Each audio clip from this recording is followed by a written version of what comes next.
Welcome to the room, truth on the mic. Healing the soul, we rise and ignite. Mind, body, spirit aligned in the flame. War room tribe, we roar in our name.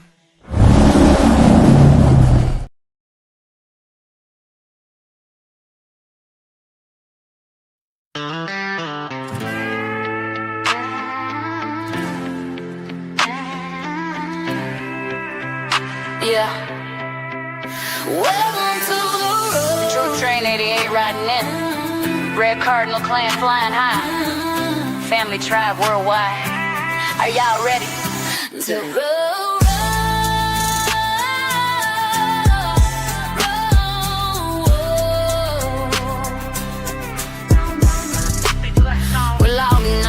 Intro starts to play, then the voices rise. Everyday stories, no disguise. We're breaking the chains, we're calling it out. Talking about freedom, debunking the lies. Sharing truths where all the people meet. From the social media to the crowded streets. We're dropping the seeds, the truth we plant, we grow. Our voices are stronger than we'll ever know. From gravel roads to World Wide Web, always online. We're roaring together with our hearts aligned. Welcome to the tribe is alive. We're shining the light and spreading the fight. From every nation, we're standing as one, debunking the lies till the work is done.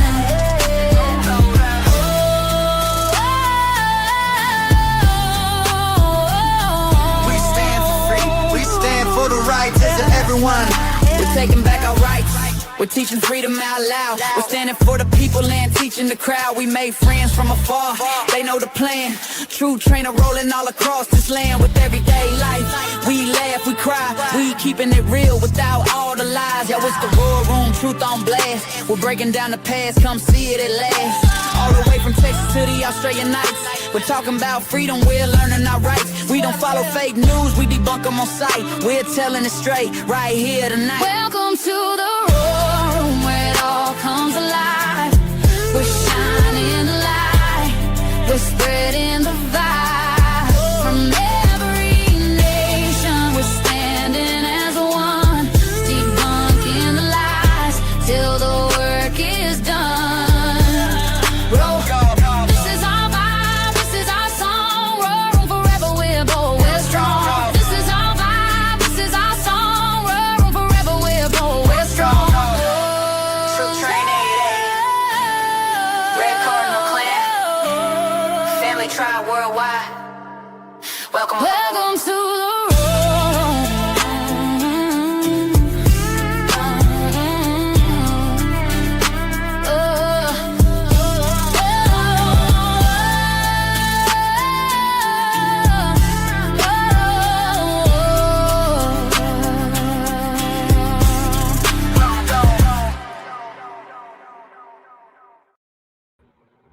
Welcome to the War Room. Alrighty then, it is 3/20/2026. All right. So we have the spring equinox is tomorrow, 3/21 equals 33. New Year's is coming up, April 1st. All right, so a lot taking place in the world. We're going to jump right into it today. We're not going to waste too much time sitting here bullshitting right now. So how's everybody doing? Everybody out there enjoying these gas prices? I know some people are. Yeah, people are pissed off. Oh, And it's supposed to go higher, right? That's not going to be fun. Which affects our groceries, utilities, yeah. because of this war. War that's not a war, they claim. It's not a war.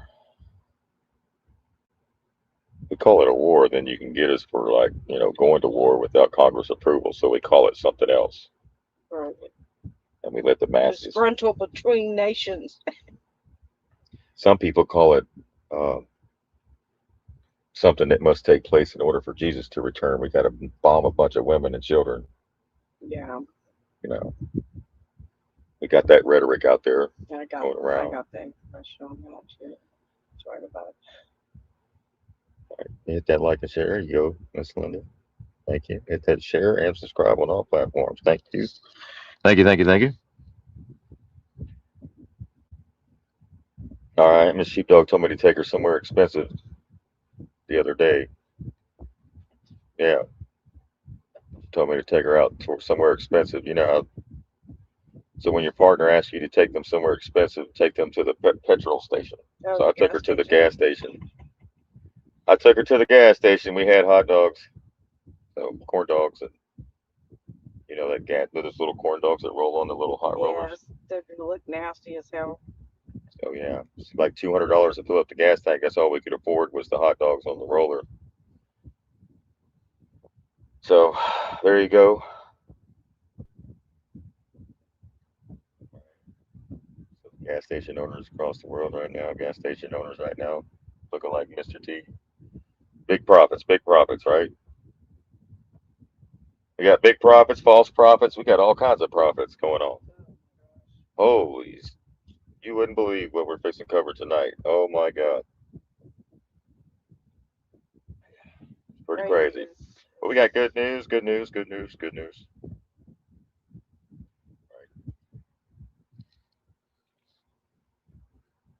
How's the weather in New York, Nadine? Nadine, did you have a good trip at the gas station today? It was, uh, It wasn't like that, was it? Not 79 no, cents or unleaded. no, it was what, like 365 or 355 or something.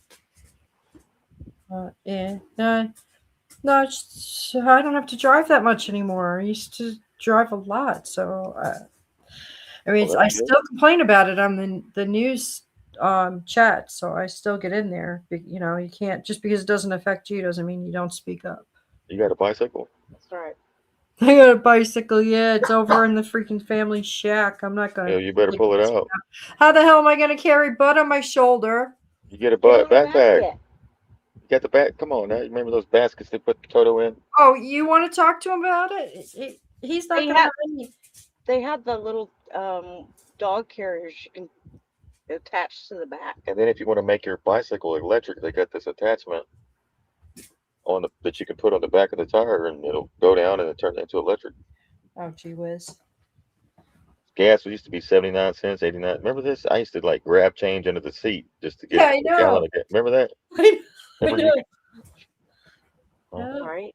It was pushed in the show. oh, I think we've all been down to those kind of days. Like you're in like your teens or 20s. You're like, oh man, and you got to dig for every bit of change out of the bottom of your purse and under the seat, Right. Yep. in the seat, all over the place. Yeah, and you could actually get a gallon or two.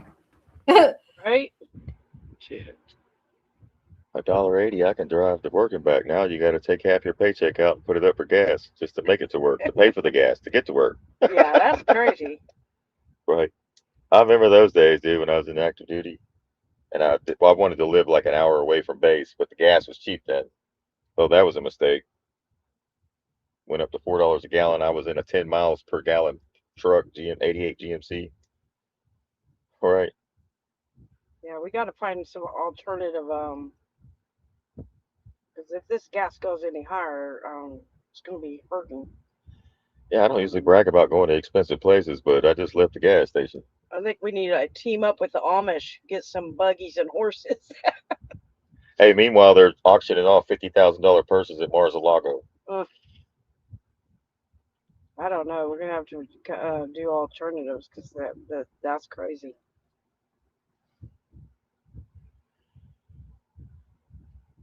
All right. Well, the orange Kool-Aid has been recalled. Do not drink the orange Kool-Aid, guys. It's got that poisonous dye in it. All right. Be careful with the orange Kool-Aid When we're talking about and the you know wartime what we're propaganda. talking about. You may get caught up in some shit supporting something. And I think a lot of people have. You voted for Trump for no more wars, no regime change, and then when he goes to quite the opposite, you're cheering. And it's really weird to witness. And I almost think a lot of people took a bait, the bait, I don't Or think maybe what's those taking aren't place over real there is really taking. people. Huh? Maybe those aren't real people that are cheering. Maybe they're bots or something. Yeah, you got a lot of bot accounts. You have a lot of bot accounts on X. It Or could be it help sway their when opinion. Clinton was running, it was a lot of Clinton bot accounts. Now it's Trump bot accounts, fake MAGA accounts, racist accounts, and they pretend to be MAGA and this and that, and they say a lot of gross shit on X, racist shit, and then everyone else thinks that's what MAGA is, and it's, in my Right. opinion, it's not a It bunch of sways racists. their opinion, I guess. Huh? It sways people's Yeah, it's opinions just by all the about because bots. you got a bunch of elderly, and I hope, and a lot of people don't know the difference what's real and what's fake, and especially our older generations, they constantly getting scammed left and right, just like the generations before them. Remember that in the 80s and 90s, they were always getting scammed. Yeah. Our elderly, it's still going on. It's just the next group of elderly are now being scammed with. I think somebody got busted here recently for selling a bunch of elderly people here in Texas fake gold. Yeah, man, it's pretty bad. These people are Barbara said that in North California it's 5.49 today, the gas. shit. That's a lot. Yeah, you need to get them Jeez. bicycles out.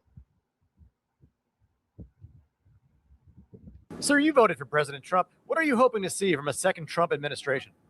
Well, I'm a working class guy with 3 kids, so it's pretty simple. I hope he attacks Iran without any particular goal in mind and sends gas prices through the roof.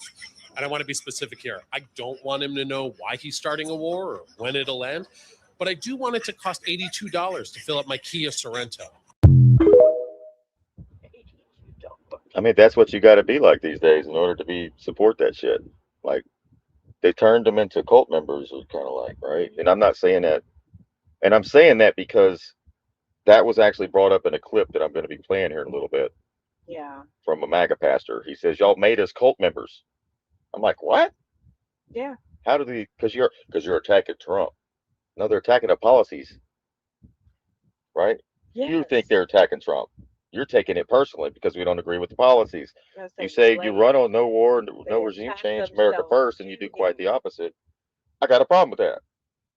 But apparently, they turned some people into, and what the sad part is a lot of these fake false prophets are telling their congregation basically this is all prophetic that in order for the second coming of Christ to even take place, we need to bomb Iran, women and children, And genocide. That's all a part of the from return. the Schofield Bible. That all comes from the Schofield Bible, right? To align the Middle East and Israel conflict. Okay, that all came from the But Schofield. what we're told is those that bless Israel or get blessed. Haven't we been blessing Israel every year with billions of dollars in That's weapons? not what the scripture says. I know, but why are we not being blessed? Why is the prices going up? Isn't that quite the opposite? Huh? Isn't that quite the opposite of what politicians we bless the shit out of Israel decade, year after year after year, about them and our prices go up? because the politicians get blessed with money. Oh, the politicians get blessed by APAC. Gotcha. I kept talking. They was talking about Americans. They're talking about politicians get blessed. Okay, gotcha. They've been getting blessed. So those who bless Israel will be blessed, and those who curse Israel will be cursed. Guys, you are completely fucked beyond repair. That's blessed by they're being given money to push agendas. Huh. Damn. That has nothing to do with God. So you mean economy is so bad. $33 for toilet paper? We can't even afford to shit. Like, are we dead serious right now? Like, are we dead ass? Is this real life? Look at that. Yeah, that's blessing Israel right there. They're blessing us back with high prices so they could get blessed on the profits. Oh my God. Stop eating that shit anyway.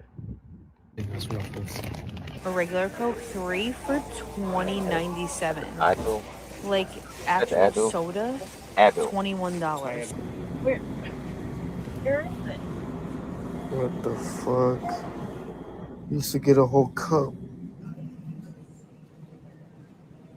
$13.99, $14 for what? A gallon of orange juice? Y'all must be out of y'all. For 2 pounds of lunch meat, $23. What y'all need to be reading is not the price. You need to be looking at the ingredients of this shit. That's going to be the kicker. Maybe it's $23 in it because it's got some shit in there you shouldn't be eating. Maybe they're trying to help you out here. I don't know. But look at them ingredients on that bread. It's a mile long. How the hell are we supposed to feed our kids on this crap? Truly, look at this. Look how small this pack is. Seriously? Yeah. That fits like in my palm. Crazy. The grocery stores are like, it looked like it haven't even been touched. People are eating beans and rice. I've been eating beans and rice with They're eating cayenne beans and rice. pepper. Yeah, I love beans and rice. And cayenne pepper. I've been eating it. I've been eating Yeah, it's good. and I'm not sick of it yet. So I don't know. It's protein. I figured that's protein. Whatever. I don't care.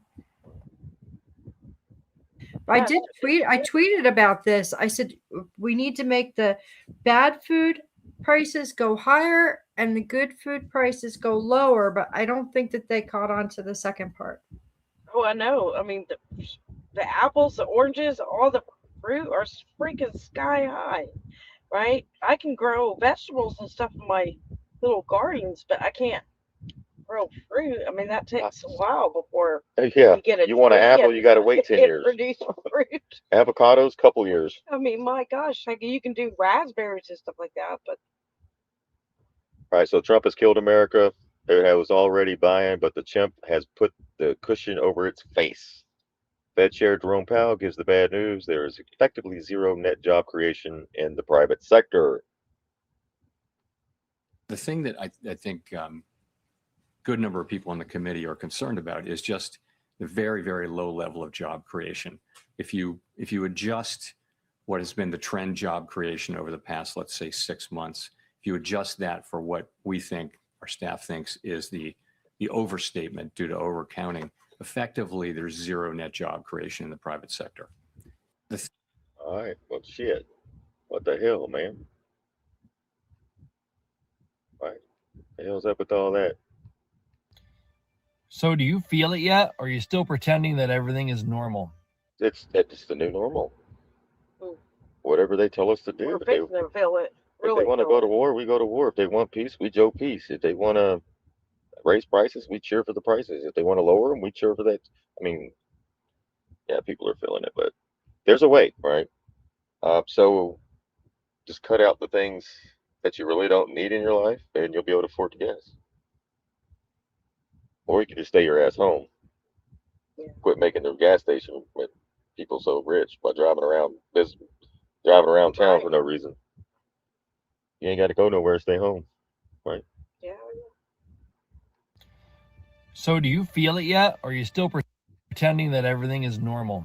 Do you know that if the national average hits $5 a gallon, it'll be the highest fuel prices in USA's history? In our history. Diesel fuel just hit almost $5 a gallon, and most people don't even realize it. That's not just fuel, that's trucks, that's farms, that's construction, that's everything that moves in this country. When diesel goes up, food goes up, groceries go up, building supplies go up, building costs go up, and your entire life gets more expensive. What you're paying right now is still based on cheaper fuel from weeks ago, which means the real prices, that wave hasn't even hit yet. If your grocery bill is already feeling high, just understand it's about to climb a lot higher. I'm not saying panic, but I am saying prepare. Stop wasting money. Cut the waste. Be smart. Pay attention, because the people who see it coming early are the ones who don't get crushed when it hits. So when you have that urge to go spend $300 a month on Starbucks, don't do it. Stop wasting money. Stop being stupid.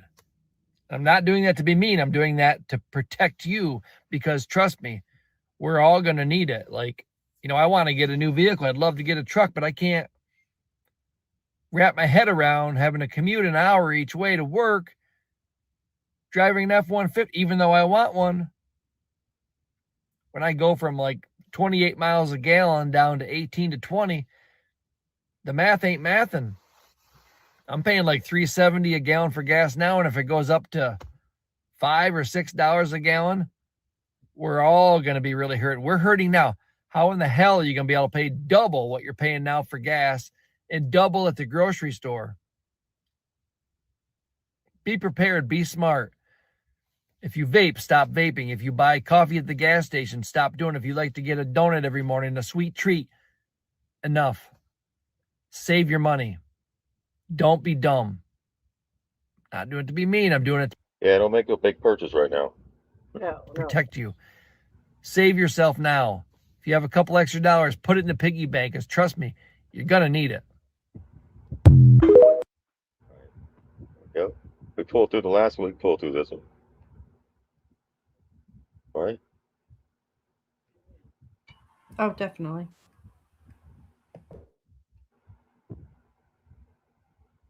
All right, so y'all heard about the Afro Man, right?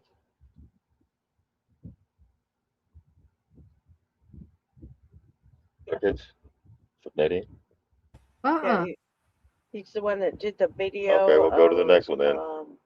He did the video. He took. All right, put one in the chat if you heard about the Afro Man thing, winning the case. His cameras inside his house. He had them on when he got raided by the police, and so he made a musical video out of it. And the cops tried to sue him because they embarrassed them. But he won. He won. Put one in the chat if you heard about the Afro Man case in Adams County, Ohio. Yeah, April Fool's is probably going. Well, April 1st, you know they're going to do something crazy because they know the energy harvest is coming right back into New Year's, right? April 1st, probably when it starts. Trump was talking about National Guard, 50 states, beginning. Right, the April Fools are everyone that celebrated New Year's in the middle of winter. So they're the fools when it comes April, because and then they run around playing tricks on each other, lying to each other. Right? Ain't that the day where you run around telling somebody a big lie or some shit, and then you say April Fools? Yeah, it's really stupid. It's deception, right? You just play along. It's like telling your kids that Santa Claus is real. The real New Year's is. And then they turn around and they find out you're a liar. Yeah, that sucks. Yeah, that's not right. Yeah, I don't do the 107 stuff. 6866. No disrespect. I don't do the 107. Oh, you didn't hear nothing? What? I'm waiting for anyone to. Okay, we got a 1-1 in the chat. So one person. Hold on. I'm gonna wait before we move forward to get the chat cranked up here.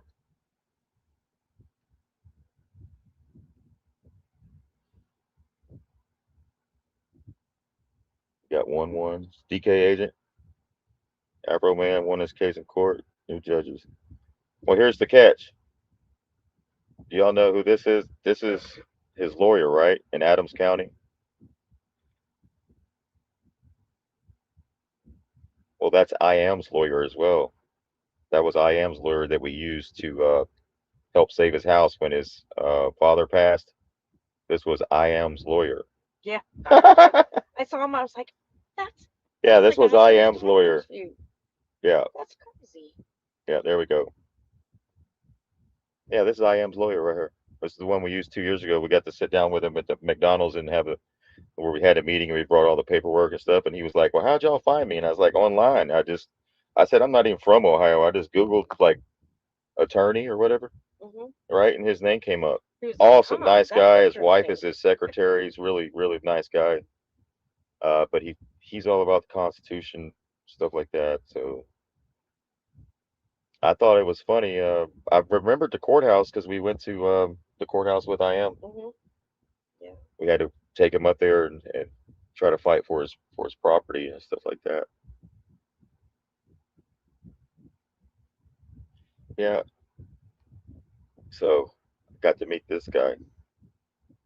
When life give you lemons, you make lemon pound cake. These 7 vile Adams County, Ohio sheriff's deputies tried to sue Afro Man for $3.9 million after they invaded his property, broke into his home, stole his stuff, and turned off his security cameras. After 3 days of intense trial proceedings, yeah, that's him right there.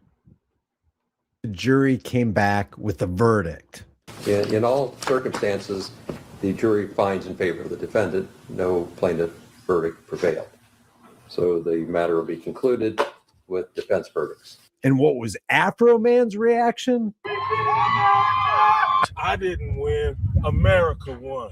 America still has freedom of speech.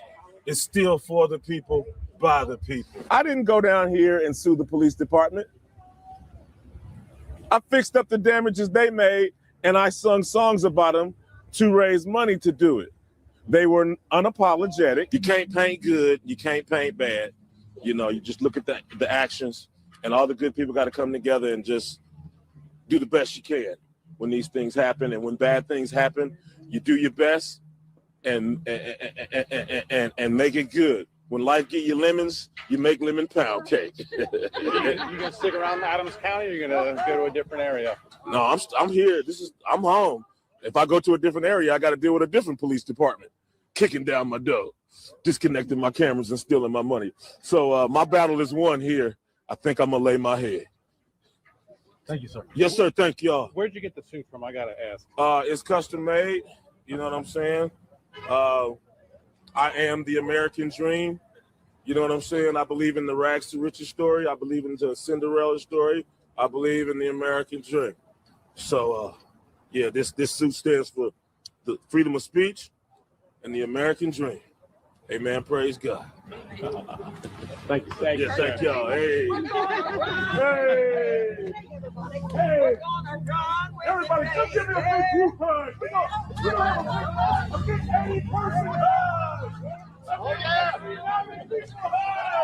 We got about a total of 250 pieces given out. This is the last one, and I'd like to give it to you. Supporters of Afro Man coming from near and far with a message both verbally and symbolically. For me, this isn't really about Afro Man. It's about free speech. So when someone like Afro Man stands up for my free speech by using his talents, his musical talents, to fight the corrupt system, we got to come out and support him. I'm glad things went my way. But if they would have took it off from me, I was happy about all the love I was getting from everybody after them people kicked my door in. Let's take a look at Afro Man's attorney's closing argument. You've done your duty as jurors. You've paid attention Badass attorney right here, guys. I'm not biased because to the evidence. But he's not your average everyday attorney, folks. So if you're in Ohio and you need someone to help, I'll get you his number for you. I got it. Good guy. His wife is his secretary. He calls her his secretary, but they don't know it's his wife. You couldn't believe we found him. Proud of that.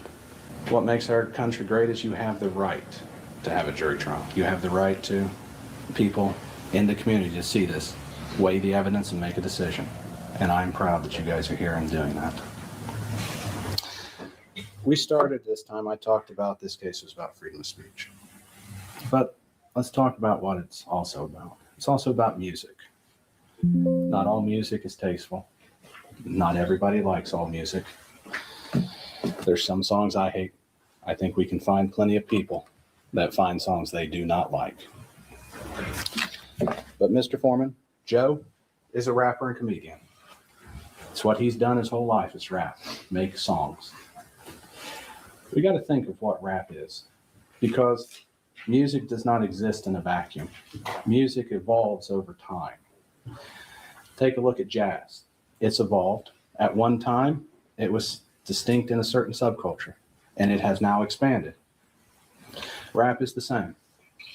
Rap started out as a means for people to express social commentary, opinions through entertainment. Look at the song by NWA, or they call it Fuck the Police. I think I said that right. It's a social commentary on what was going on in their lives, their personal effect, the personal things happening to them, combined with entertainment, which unfortunately is exaggeration.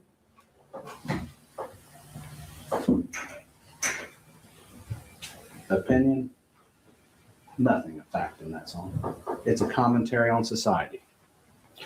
And so when you look at rap, you see that over and over again. I had my secretary print me a couple songs, rap songs, while I was pouring a cup of coffee. Yeah, that's his wife. And the first one's Carly B, WAP. I find it bad to say what WAP means, but it's a popular song. I think it's somewhat derogatory, but then again, I'm not the audience for that song, and I know that. I know nothing in that song.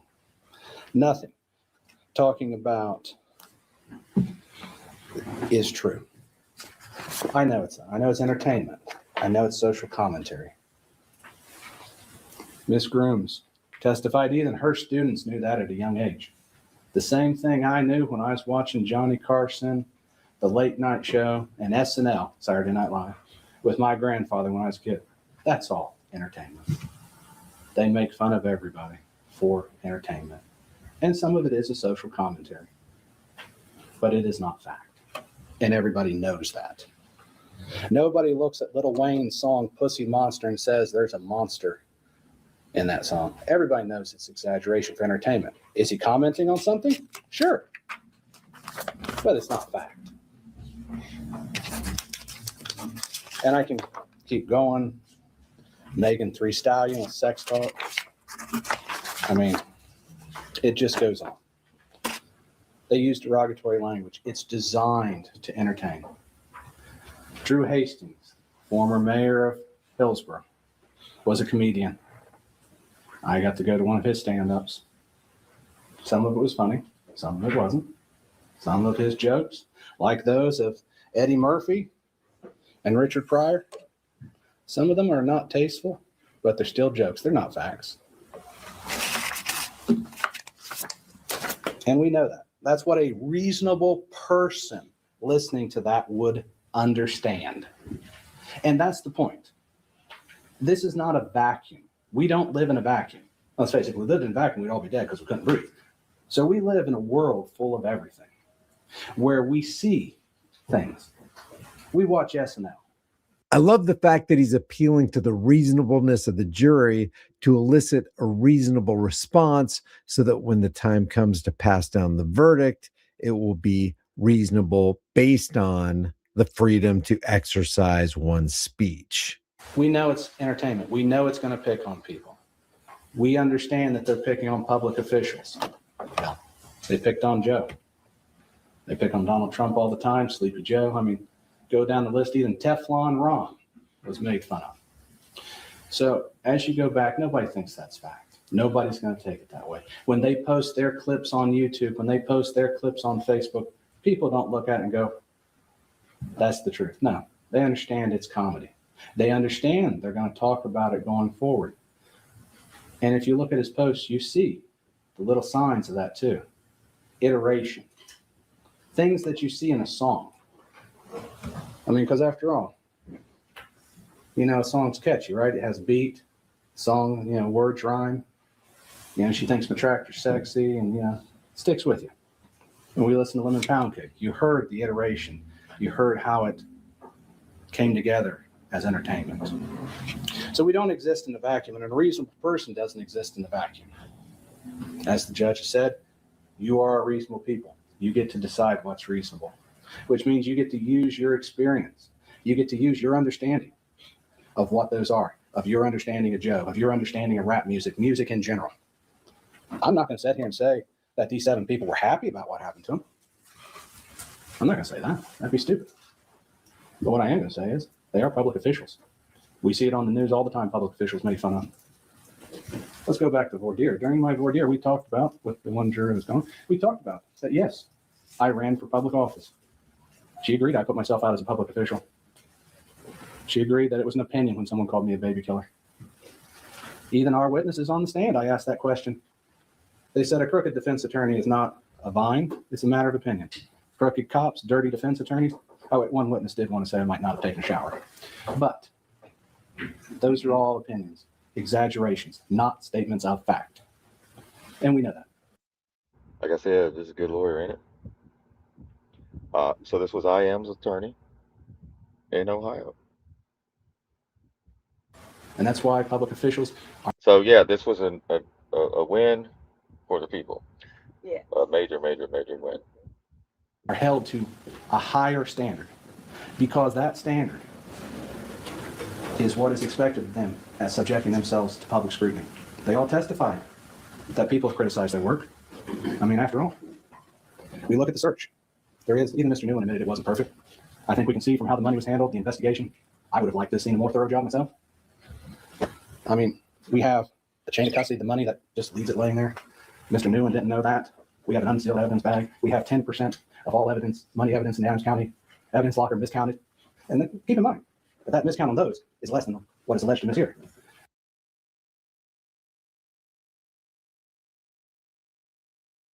We got people saying we had a miscount, yet they can't even bother to notify the court in an official document that they made a mistake.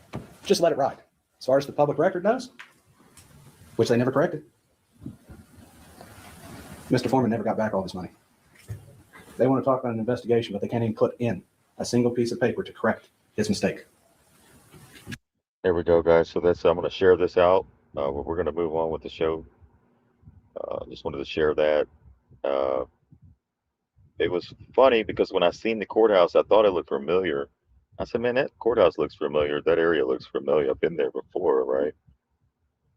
And sure enough, we seen the attorney. I was like, that's the attorney we met at the McDonald's. This was IAM's attorney. I'm like, holy.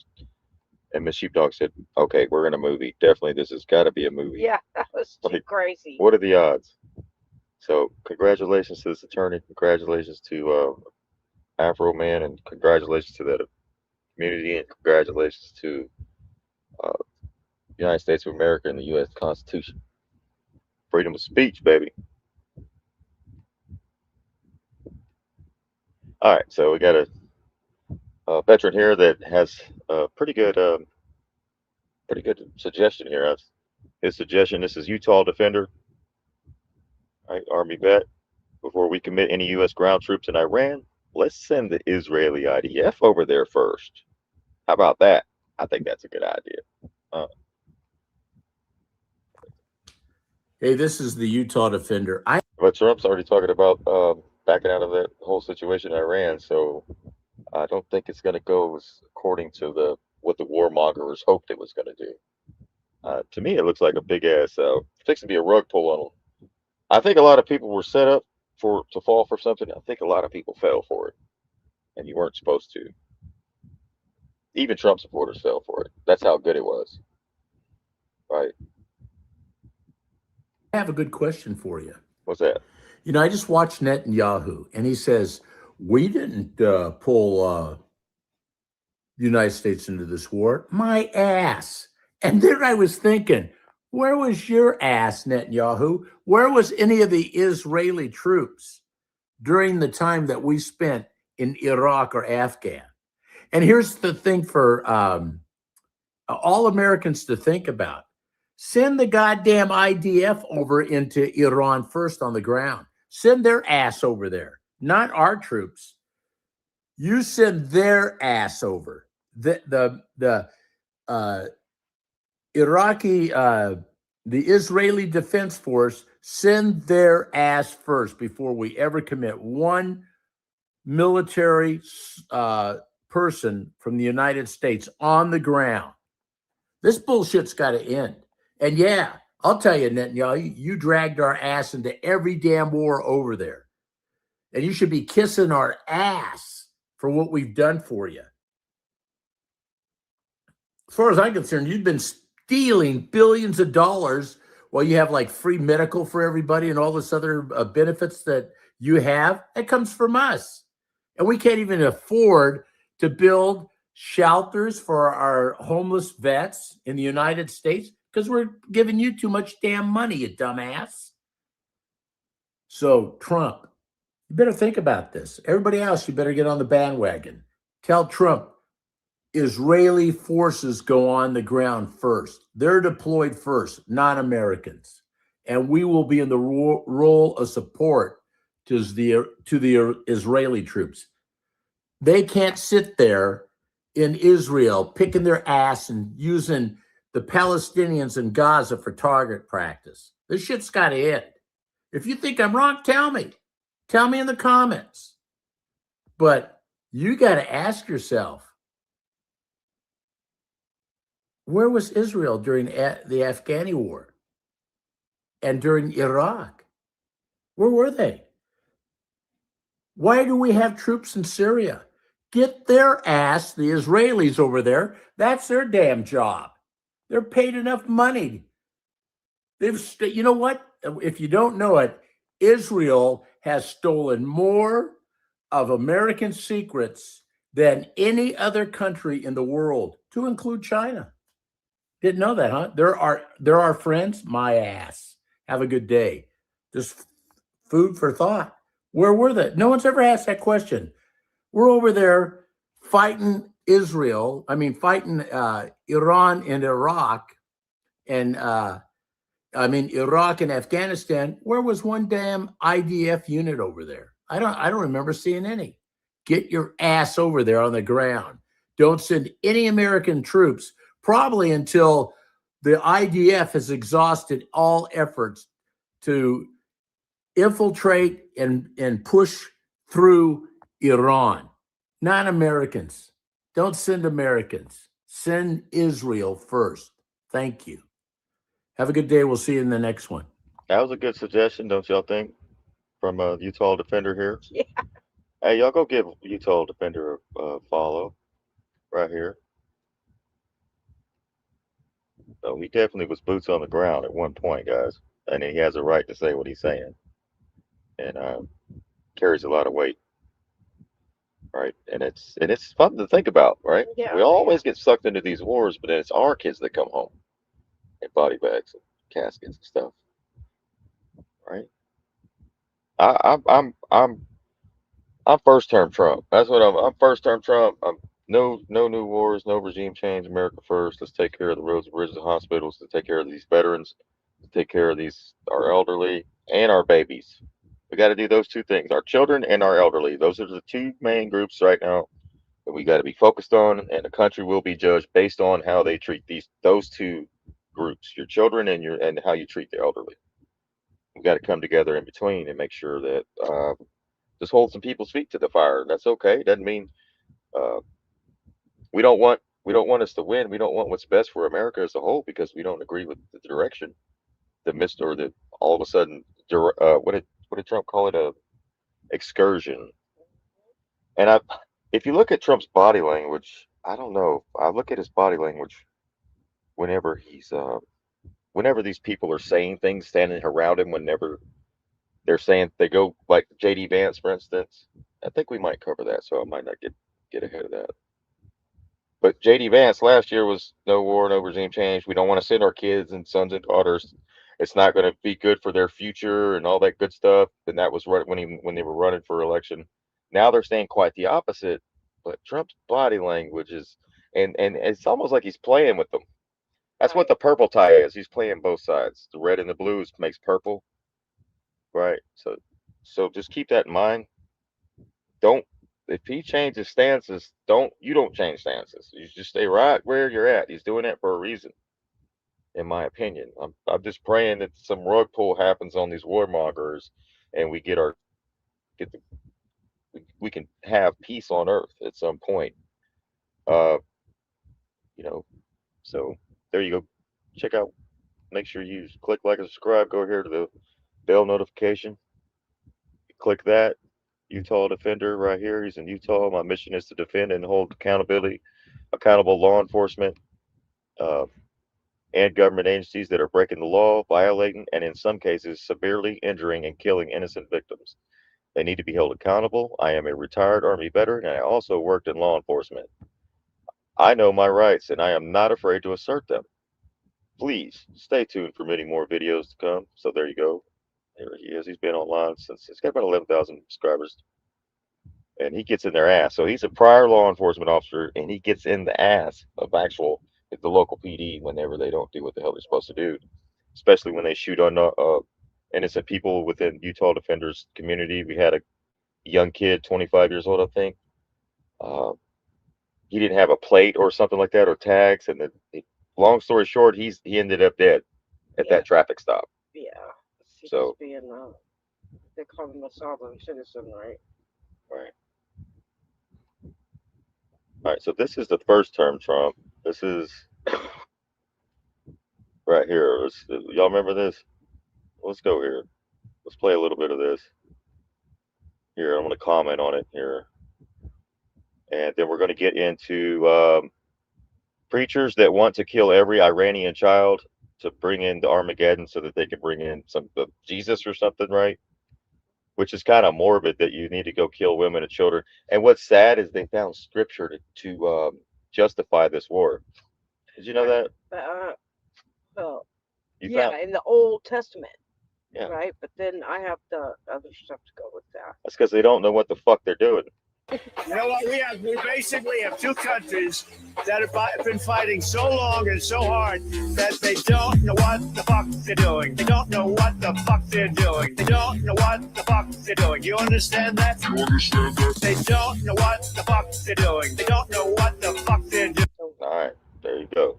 Remember when Trump said that about Israel and Iran? Yeah. So Y'all remember they've been that? fighting forever and they don't know what they're Trump, doing. that pissed Trump off so bad because he was right in the middle of a peace talks, and they bombed. Israel unloaded every bomb they had in that a short period of time on them, right in the middle of the peace talks. Same thing with that just took place in Iran when they were in the middle of negotiations.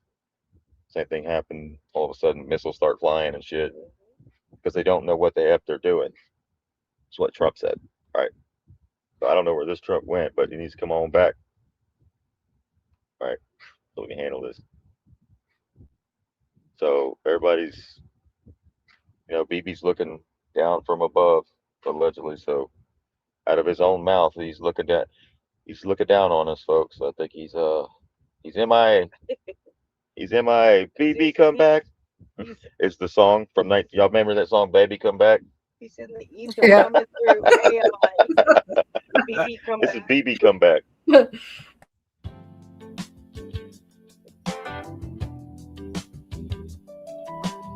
BB Come Back.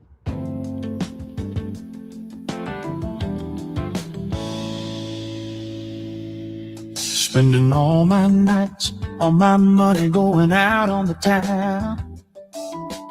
Doing. Huh? That's why you got to pause it. BB Come Back. Anything just to get you off of my mind. But when the morning comes, I'm right back where I started again. Trying to forget you is just a waste of time. BB Come Back. Any kind of fool could see war was coming, 'cause everything's about you. Baby, come back. You can blame the war on me. You got bombed, and I just can't live without you.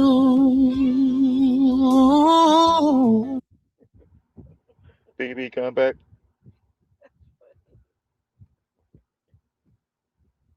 Let me put Utah's offenders link in the chat. Somebody was asking for it. Yeah, he does pretty good. There you go. Utah, BB Come Back. That's going to be on y'all. Everybody's going to be in the shower later and going to be like, BB Come Back. They're gonna be like, damn. No. Wasn't that the Bee Gees? Tell me. I think that was Bee Gees. The Baby Come Back. Yeah,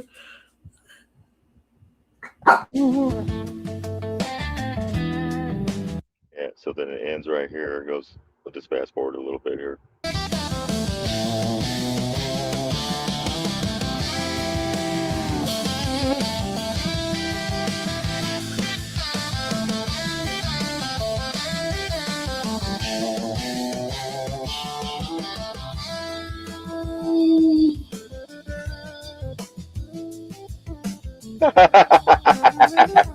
Look, JFK's laughing his ass off. I knew it. Look, JFK's laughing his ass off because he knows.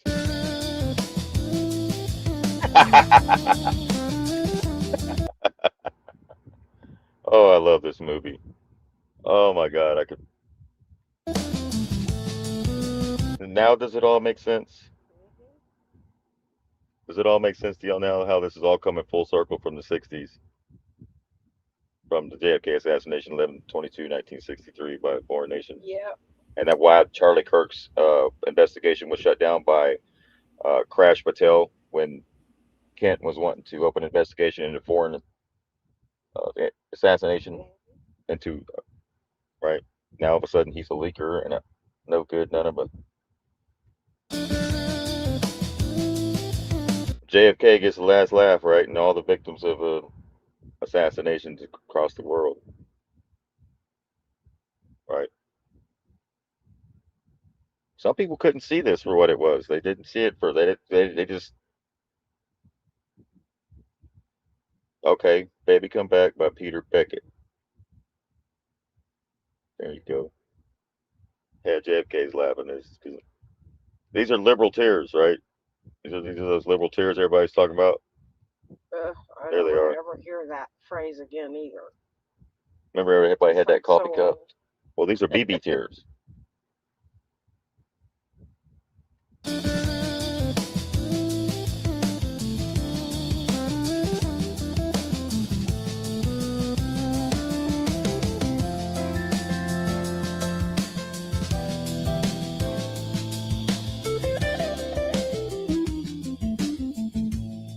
BB Come Back. There we go. With a real Trump. You stand up. There we go. Who MAGA is furious with now. Yes, Sean Ryan, because Sean Ryan's had the audacity over the last couple of weeks to criticize and call out the Trump administration for its handling of trying to cover up the Epstein files and protect a bunch of pedophiles, and of course getting us in another regime change war in the Middle East that they all campaigned on the fact that they would never do. And they are really mad at a lot of people right now. They're mad at Tucker. They're mad at Joe Kent. They're mad at Candace. They're mad at Ian Carroll. They're mad at Sean. They're mad at me. Oh, my God. Anybody who has the audacity to question things like how Charlie Kirk was murdered, why nobody's been arrested in the Epstein files, why we have another war in the Middle East for no reason. Oh, we're the bad guys, aren't we? So that's what we're going to talk about in the video today. Don't forget to like, comment, subscribe, follow us on Patreon, grab some merch. Let's jump into this thing. Let's take a look at some of Sean's new clips that are enraging his MAGA base. First one we're going to look at is just Sean calling out the flip-flopping bullshit on Iran from the Trump administration, just simply reading off quotes. Then we'll look at his comments and see the rage from MAGA base. What they said on the campaign trail. Trump advisor Stephen Miller on X. Liz Cheney is Kamala's top advisor. Liz wants to invade the whole Middle East. Kamala equals World War III. Trump equals peace. Tulsi. Y'all remember that? And Trump, I think Trump does equal peace, but somebody, that's why he had to take a detour, still wanted to keep coming at him to do this, and make this happen with Netanyahu. So they gave him what they asked for. And did Trump say, be careful what y'all asked for? So they were asking for it, and now Netanyahu's MIA. Right? So all we're doing is going back and replaying what Trump said and what everyone else said, the positions they held last month compared to this month. Somebody fell for the okie doke, folks. We're not supposed to fall for it. We're supposed to stand for something.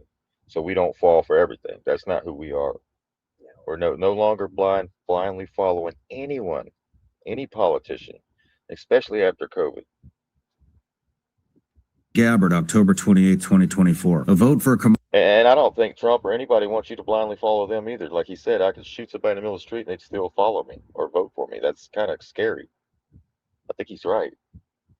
Kamala Harris is a vote for Dick Cheney and a vote for war. War and more war. A vote for Donald Trump is a vote to end wars, not start them. And that's why I'm mad, right? And that's why I didn't vote this time around, right? Because I seen it for what it was. If you put in a Joe bot for 4 years, then something's not right here, right? So until that gets corrected, I'm going to step back, and I tell my family to step back for a minute before we pull triggers anymore, right? Put blind support into any of these people right now, because it seems like something else taking place here. So we step back. But for all the people that did vote for exactly what they said right here, I'm your voice. I'm here to sound the alarm. Hey guys, this is what y'all voted for. I know I've seen that a lot when Trump got back in office. What was it, last year? I've seen a lot of that on X. It was like, I voted for this. I voted for this. I don't hear that no more. Right? No. They even remember they even had the got the shot too. Yeah. They had those and they had the circles around their avatars. Oh, and the sticker that said I voted Yeah. as well. Yeah. It's like you're in elementary school and the teacher gives you a sticker when you do something good. Exactly. Yep. Exactly. That's the That's kind of all it shit is. I don't do. I don't participate. No, Until right. none of your business. See the rage from Mega Base. What they said on the campaign trail. Trump advisor Stephen Miller on X. Liz Stephen Miller, Liz Cheney. This is what Pee Wee German said about Liz Cheney. Cheney is Kamala's top advisor. Liz wants to invade the whole Middle East. Kamala equals World War III. Trump equals peace. Tulsi Gabbard, October 28, 2024. A vote for Kamala Harris is a vote for Dick Cheney and a vote for war. War and more war. A vote for Donald Trump is a vote to end wars. Until Lindsey Graham came in the picture. Not start them. Miller also wrote, Kamala Keep in mind, though, Lindsey Graham is the equivalent to me of Liz Cheney.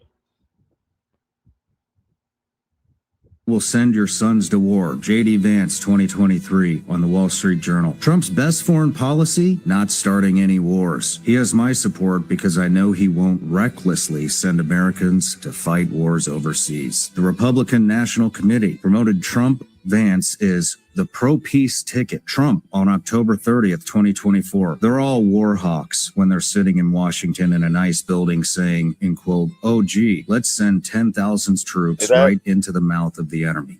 Y'all heard that? Yeah. They're all, Trump is calling them out. They're war hawks, they're war, and then what he did, what I'm seeing is Trump, he set them all up, guys. This looks like it, yeah. This looks like the fix to be a rug pull for the warmongers and the people that took the bait, thinking that even the churches, the end time prophecy, they fell for it too, right? But it's for a reason, right? Like they said, it had to be this way, so that we can end all this and get right, correct our walk with our Creator, whoever that, right? We've been led astray by politicians using the Bible. They merged church and state, right? They killing our neighbor now is like biblical. It's like supposed to happen. It's prophecy must be fulfilled. We got to murder women and children. Like, no. What book are you reading? Right? But you know what? They actually went and found scriptures that actually says that in the Bible about killing women and children, and they're using it. And also in the Bible, they could use scripture. I'll leave that alone, guys. We'll get into that a little bit later. I don't want to offend everybody, but it's really, we need to take another look, right? At what our stances are on things, and think about, what if that prophecy had to be fulfilled that your house needed to be blown up? Would that be okay with you? Probably not. You'd probably be like, what do y'all mean? What God are y'all following here? Right?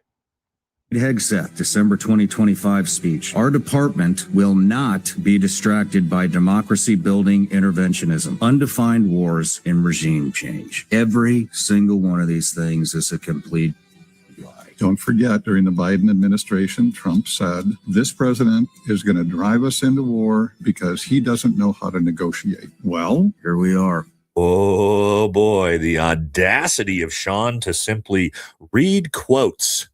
That's right. So what's happening in Sean's comment section is they're like, I can't believe you, Sean. Why are you changing stand? Like, no, he's pointing out what they all stood for last week, and this week is quite the opposite. You should be wondering what the hell as well, not just flopping with them, right?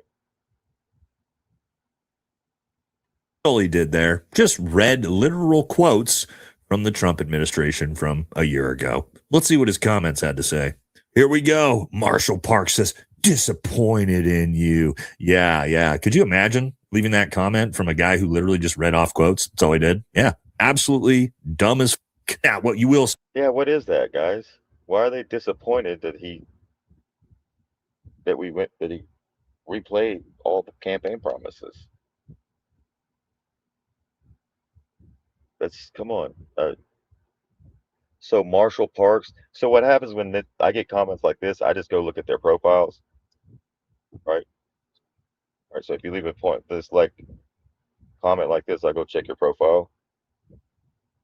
and I usually see a whole lot of nothing being said on their own profiles to wake anybody up or share any truth. But they get mad whenever something goes against whatever they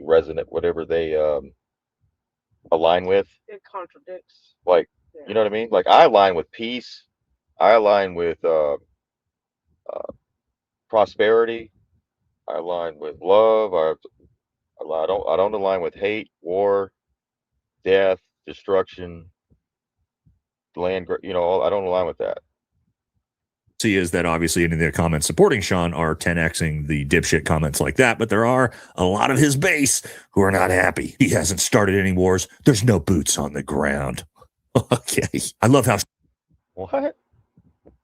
He hasn't started any wars. There's no boots on the ground. Right. But there's boots ain't there on their way? 5,000 of them, 10,000 right now. 5,000 I know for sure. According to reports. According to reports. We'll get into that in a little bit.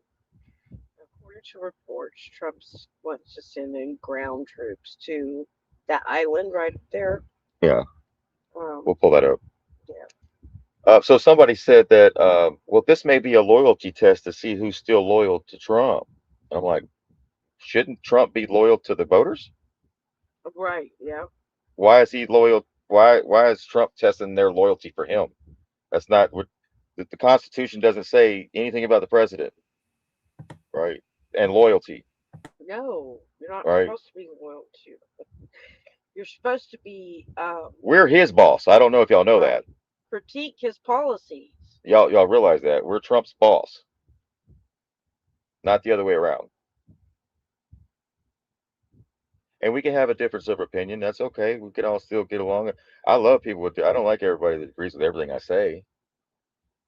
But it's good to sit down and have these talks so we can reestablish how far we fell off and maybe correct course here within ourselves and our positions. Just because the government all of a sudden supports war doesn't mean we should. I support the troops. I care about the troops so much that I'm willing to speak out against it so that they don't have to die for nothing. Like like you get what I'm saying? Like those guys are war fighting. They're the best of the best, right? In the military. That's the best.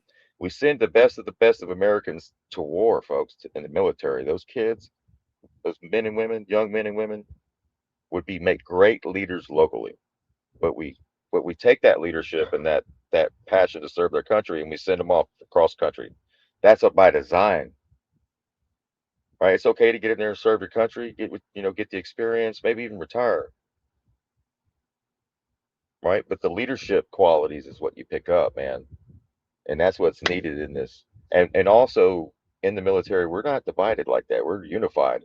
All religions, it doesn't matter who you voted for, what color you are, we're on the same team on that ship. Right? And that's how Americans need to get back to. If we had all the conflict that they want us to have here locally with politics, the military wouldn't be able to function. We would all be divided. The ship wouldn't work properly. Nothing would go. Mission failed constantly. So we need to come together, just accomplish some missions, because without it, each other's skill sets, we're just wasting our time, spinning our wheels. Let me get back to this. Let's go back here. So I'm going to cover this part of it, and then we're going to get into the biblical side of this, folks, right after this. So just bear with me here. Yeah, absolutely dumb as now. What you will see is that obviously any of the comments supporting Sean are 10xing the dipshit comments like that, but there are a lot of his base who are not happy. He hasn't started any wars. There's no boots on the ground. Okay. I love how Sean ignores everything Iran has done to the United States or Donald Trump's statements on Iran. Like, we need to listen to Donald Trump's statements on Iran? We should send pallets of the cash to Iran, right, guys? Sounds like Tucker Carlson 2.0. What the pallets of cash were? Do y'all know what that was? You want to clear this up, Ms. Sheep?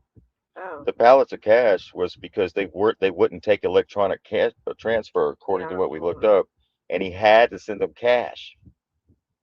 So then it looks bad, doesn't it? So that's what the equivalent of sending electronic transfer looks like when they send billions overseas and a transfer. It's pallets upon pallets of cash. Actually, that was actually good to actually see how much money they send. They had to literally fly this shit over there. It was the 1.7 billion Iran payment actually was transferred to Iran under President Obama was not a reward or pallets of cash for terrorists.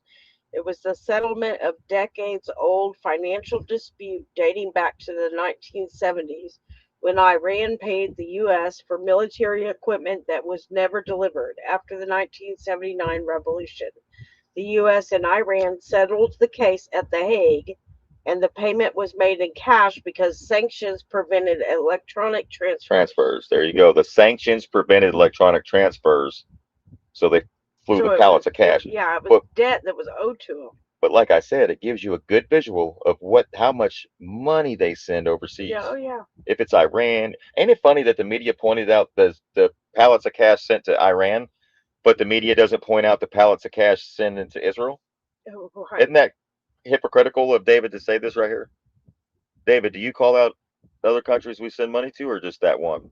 I used to believe that shit too, David. I really did. I remember that when the cash. I was like, oh my God, he's sending cash. What is this? It looked crazy, but it makes you get a visual of what the hell how much money they send. The Hague said No show laughing emoji. Oh, sorry, Michelle. It's what the Hague said they had to do.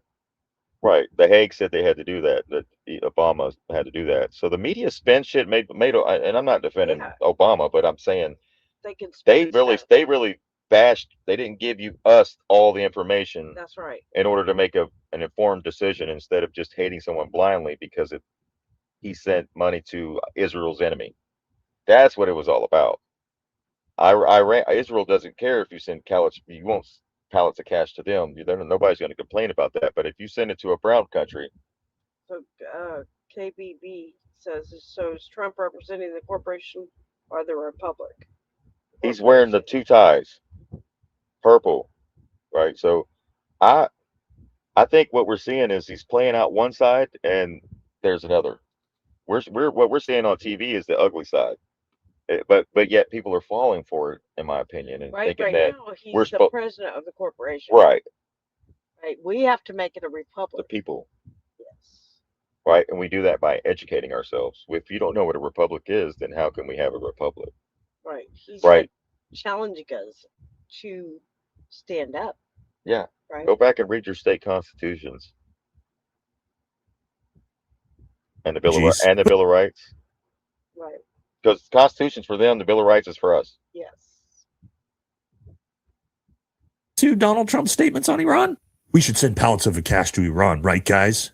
Sounds like Tucker Carlson 2.0 show laughing. See how they say these little sly comments, and then you look at, so they can't call him a liar, Valhalla, or Trump a liar, or what he said. They attack the person presenting it. Right. Look, 209 people like that comment. Like you got trolls running around just right. Emojis. But there are no boots on the ground. No! Exclamation, exclamation. Did you talk about the Iranian massacre, thousands slaughtered on January 2026? Yes, as you can see. What? Did you see the things? They want you to be upset about something that nobody was there to even witness. This is according to the propaganda we received. Because Smith-Monk, the Modernization Act 2012 makes this all legal. They can, okay, I wonder if Prepe was upset about what took place during COVID and the bioweapons being released on the people and how many people here locally are no longer with us, even some of our relatives. Mm-hmm. Did you talk about the Iranian massacre, thousands slaughtered on January 2026? Yes, as you can see, Pre, that's me, Priscilla here, an absolute expert on foreign policy and war compared to Navy SEAL Sean Ryan. But again, let's extrapolate on what Sean is saying here. He simply read off quotes, and I'll give you some context of this. He talked about, of course, Tulsi Gabbard, who for 15 years explicitly ran her campaigns on being anti-war in the Middle East. And she has sold her soul on that one, huh? So you see what happened? How do you go no war 15 years and then all of a sudden you get a phone call? What, they have blackmail on you? For 1 minute. Thank you, Madam Speaker. President Trump has committed an illegal and unconstitutional act of war, pushing our nation headlong into a war with Iran without any authorization from Congress. A war that would be so costly and devastating, it would make our wars in Iraq and Afghanistan look like a picnic. Well, what happened? That almost sounded like that could have been filmed today, couldn't it? Oh, Tulsi, what happened? Well, that was Tulsi then. This is Tulsi now. Your opening statement, you're here fulfilling a statutory responsibility and that your testimony, quote, represents the IC's assessment of threats, correct? That opening statement, as submitted to the committee in advance of this hearing, stated that as a result of last summer's airstrikes, quote, Iran's nuclear enrichment program was obliterated, end quote, correct? That's right. And is that in fact the assessment of the intelligence community? Yes. So the assessment of the intelligence community is that Iran's nuclear enrichment program was obliterated by last summer's airstrikes. Yes. In the opening statement you submitted to the committee last night also stated, quote, there has been no effort since then to try to rebuild their enrichment capability, end quote, correct? That's right. And that's the assessment of the intelligence community. Yes. The White House stated on March 1st of this year that this war was launched and was, quote, a military campaign to eliminate the imminent nuclear threat posed by the Iranian regime, end quote. That's a statement from the White House. Quote, the imminent nuclear threat posed by the Iranian regime. Was it the assessment of the intelligence community that there was an imminent nuclear threat posed by the Iranian regime? Now, keep in mind, she's admitted that her own intelligence knows their entire program. Right. I want to pause this for a minute. I'm playing this video because it's very important, guys. I see a couple of you hopping in and out of here, jumping off, and you're missing it. Maybe this is causing cognitive issues. Maybe too much Fox, too much CNN, too much whatever. Right. But this is very important that we go back and play this and revisit these stances so that we can see what's taking place today on a grander scale. Was wiped out. They've never tried to rebuild it. Because what makes you change your stance? Could be blackmail. That's why I have an issue with this blackmail shit. Because if you think about it, if they got something on you that they'll make you flip flop, that you could be Mother Teresa and turn into Hitler overnight with that blackmail, right? Which would make it impossible for there to be an imminent nuclear threat. So that's what she's going to say, right? The intelligence community assessed that Iran maintained the intention to rebuild and to continue to grow their nuclear enrichment capability. Was it the assessment of the intelligence community that there was a, quote, imminent nuclear threat posed by the Iranian regime, yes or no? Senator, the only person who can determine what is and is not an imminent threat is the president. False. This is the worldwide threats hearing where you present to Congress national intelligence, timely, objective, and independent of political considerations. So that's what's called a logic trap. And you can see Tulsi Gabbard squirming there. She knows she's inside one, and all she can do is basically lie. And she knows she's lying. And again, this is someone who ran their entire campaign for 15 years on no more war with Iran. That's her now. But that's the craziest thing is she's sitting there admitting that Iran posed no imminent nuclear threat to us. She admitted it. There. Yeah. So what happened? Oh, it was the intelligence agencies that gave bad intelligence is what's going on here. Just like JFK administration, guys, when they wanted him to go to war in Cuba. They've got to have really terrible stuff on these people because most of them would probably rather say, yeah, I did this or I did that. I wouldn't go along with something that I, at my core, said no. Right. But exactly, and that's why Kent left. They must not have had nothing on him. Yeah, because he's like, oh, okay, I'm out of here. This isn't what this isn't what I signed up for. We're supposed to be no war. Kent, I think, he supported the Trump administration. There was no new wars, no regime change, just like everybody else. So he was able to leave, and then he's like a whistleblower. In other words, they went around. He's the intelligence agency guy, right? He's the head of it. Counterterrorism. Who went around him with bad intelligence and got Trump into this mess? It's like they don't want what's best for Trump. Kennedy. They don't want what's best for us. They want what's best for them. Overseas, right?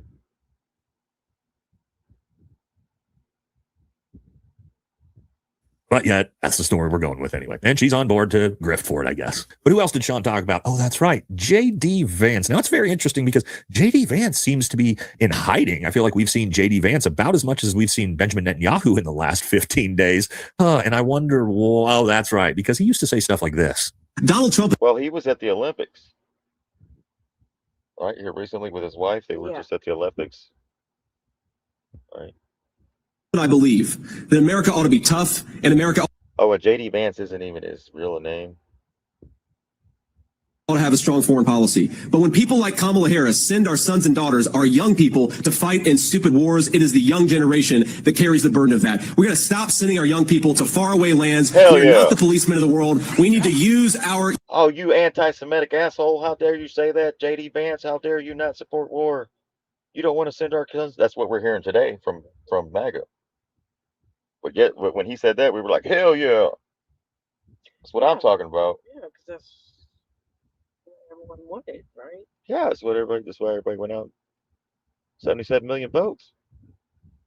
policy. But when people like Kamala Harris send our sons and daughters, our young people, to fight in stupid wars, it is the young generation that carries the burden of that. We're going to stop sending our young people to faraway lands. We are not the policemen of the world. We need to use our young people here at home. My honest guidance to those young men, and I think their concerns are very legitimate, but if you're worried about the world spinning out of control, if you're worried about a military draft, if you're worried about, God forbid, a world war, the best way to prevent it is to vote for Donald Trump. Oh, shit. Damn, JD, what happened? Totally different guy today. Standing behind Trump. I seen him. Now he's... Now you know why there's an issue here? Oof. Ouch. That was just what, 2024? That was on the campaign trail. Yeah. And what does JD have to say now about the war? Are you completely on board with... All right, now I want you to pay attention to Trump here. I'm going to make this big screen here. It's very important. Watch.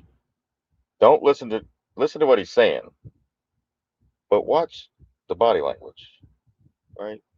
I may be wrong on this, but just watch the body language. Trump doesn't like JD Vance.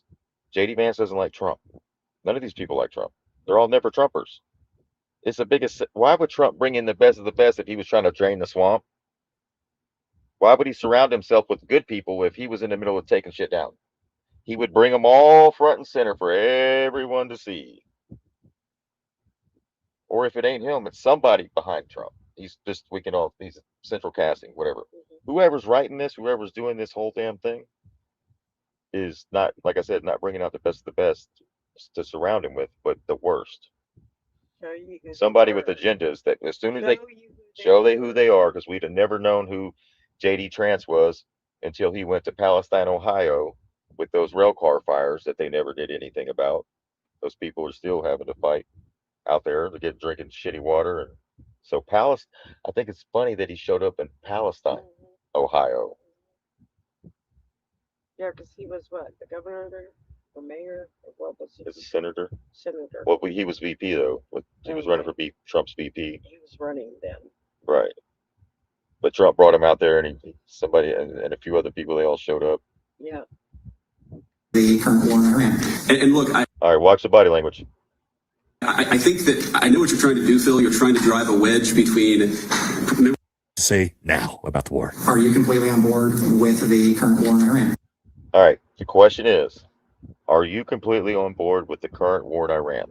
Genius question. It's almost like Trump told him to ask him that, so we can get the hypocrisy of what he stood for last year. Watch. Let's see him flip flop here. And look, I think that I know what you're trying to do, Phil.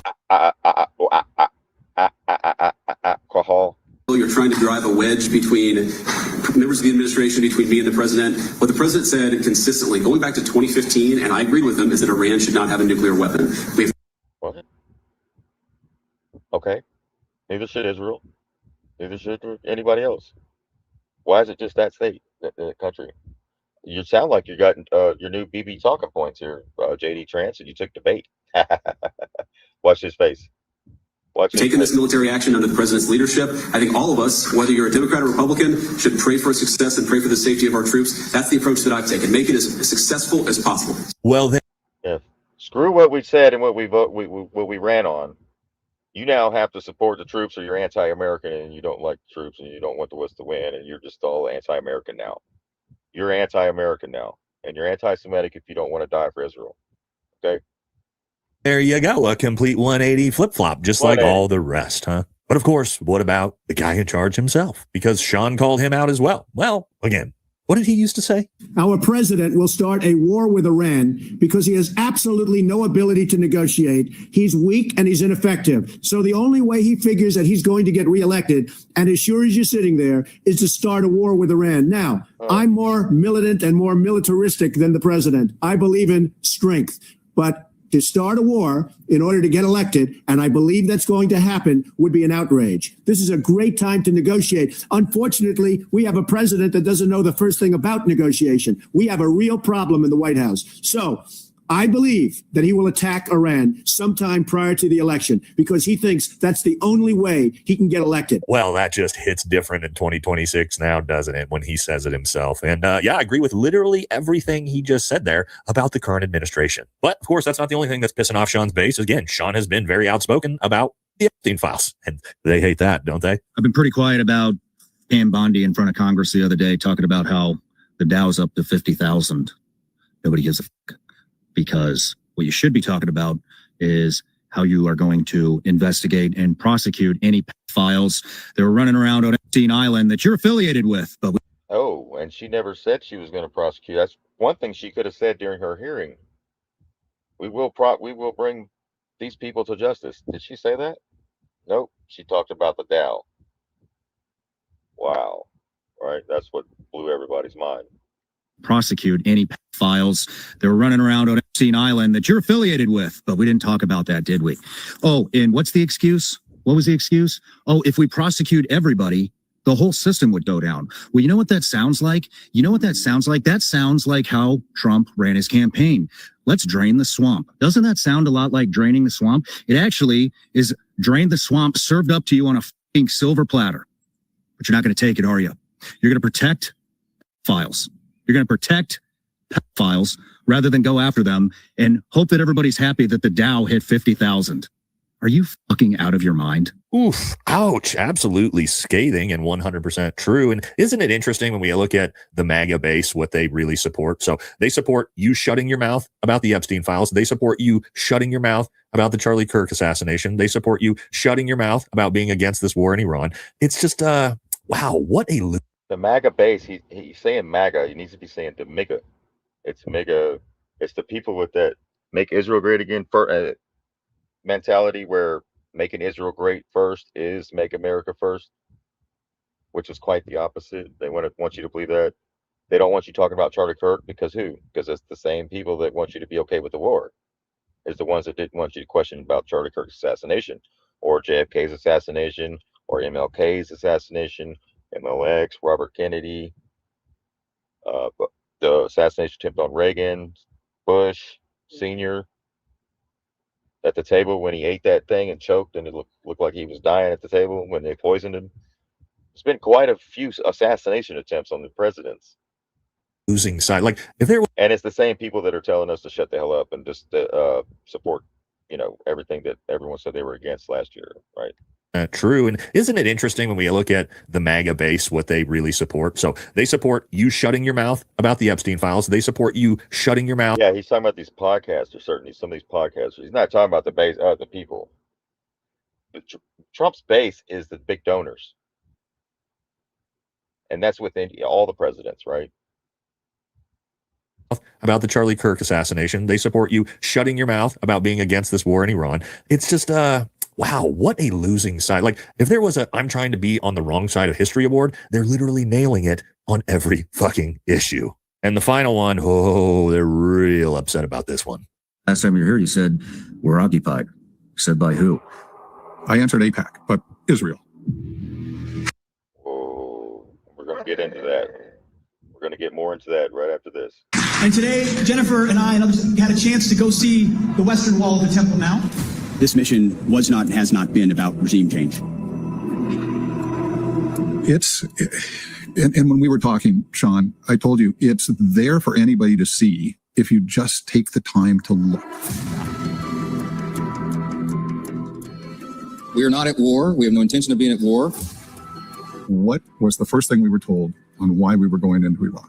Nuclear weapons. Nuclear weapons. If not stopped, Iran could produce a nuclear weapon in a very short time. You can't let the most violent, vicious country in the last 50 years have a nuclear weapon. This isn't retaliation for what they did a number of years ago in the Iraq war. This is about what Israel wants. This is about nuclear weapons that probably don't even exist. Oh boy, you're not allowed to talk about that, are you?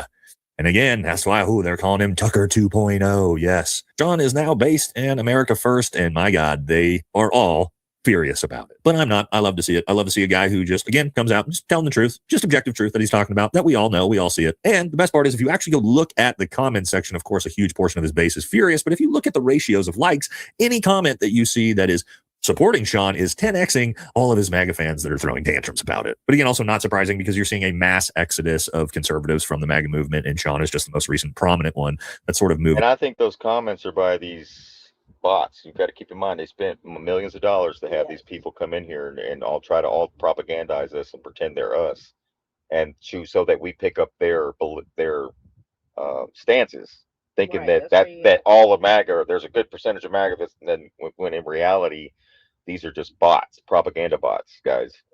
If you don't know what a propaganda bot is, to sway your opinion, that is what you're up against, folks. So you need to look at the profiles that are making these comments so that you don't pick up a stance. Where last year you voted for Trump for peace in the Middle East, peace in America, peace across prosperity. You didn't vote for no war. So why are these bots coming in and all of a sudden propagandizing these war in our chats, pretending to be human beings with a conscience and that can critically think and stuff like that? And we see the flip flop. I see the setup happening. Right. JFK gets the last laugh in that direction. And pretty much all they have left is these guys. Yeah. Whose channels are all burning into the ground and are all dead. So that should tell you, who does the country actually really support right now? It doesn't look like it's MAGA, but we're going to find out for sure in 2026, aren't we? So it's going to. All right, so there we go. So that, now we were talking about being occupied, right? Check this interview out real quick. Actually, I didn't hear him, but it was from a good source, came out of his office one day in frustration, slammed some papers down and said, I don't run this office. Mossad does. You can't make this. You hear that? So you see what's taking place here? You see why Laura Loomer and Jack Posobiec are all in the Pentagon press bullshit now? They put the damn fox in the hen house, right? On purpose, in my opinion. Stuff up. It's just reality. So this is from the Katie Hill show. This is 8 minutes. I know, Lawrence, you love Caroline Leavitt. She was asked at a press conference about the Pentagon report that about 140 troops have been injured amid Iran war. That's the headline that I'm reading. So here she is being asked about that. Let's take a look. Reuters has reported that about 150 U.S. service members have been injured so far. Can you confirm that number and elaborate on that? I can't confirm the exact number. I know it's within that ballpark, but I would defer you to the Pentagon for a specific number of wounded or injured thus far. And then secondly, if I can, I wanted to ask about there was a briefing on the Capitol Hill today, and some senators came out and said they were more convinced than ever that there was a U.S. boots on the ground. Senator Blumenthal said that. In fact, your reaction to that and any update on President Trump's thinking about it? Look, I would say that Democrats on Capitol Hill are clearly being quite disingenuous. 3 years ago, not a single Democrat voted against the resolution condemning Iran as the world's leading state sponsor of terror. Yet now, with President Trump as commander-in-chief finally taking the action that so many Democrats have called on the commander-in-chief to do for many, many years to wipe out the threat of a rogue Iranian terrorist regime, now all of a sudden Democrats are playing politics with this long-standing bipartisan policy of the United States. And 53 of them in the House recently voted against the resolution condemning Iran as the world's state sponsor of terror. So I wouldn't take Democrats at their word. As for boots on the ground, the president has talked about this repeatedly. Wisely, he does not rule options out as commander-in-chief. So again, I would hesitate to confirm anything that a Democrat on Capitol Hill says right now about the president's thinking. Okay, your thoughts? She's basically lying to her teeth. Yeah. What Bill Clinton did was pass an act, got an act passed and signed it, that essentially said regime change was America's objective in both Iraq and Iran. George W. Bush used that as part of his rationale to go to war with Iraq in 2003. But nowhere in the discussions, either in the National Security Council in the White House or on the Hill, was there a policy of going to war in order to effect that regime change without consulting the Congress first. There simply wasn't. There you go. Now, we all know that presidents have used the War Powers Act, which I think is unconstitutional and an abridgment of the Constitution, because it does sort of allow the president to use force for a little bit if he reports on it periodically and so forth. Yeah. And that's terrible. They should never pass that act. And that's what keeps us in this constant state of war. And that's why we're in the situation we're in, because we haven't been at peace. And that's why we're not getting the Jubilee and all that other shit. That's right. The war, all these people waiting on Jubilee and debt forgiveness and all this other shit. But then out your other side of your mouth, you're in support of a war, contradicts the whole damn thing.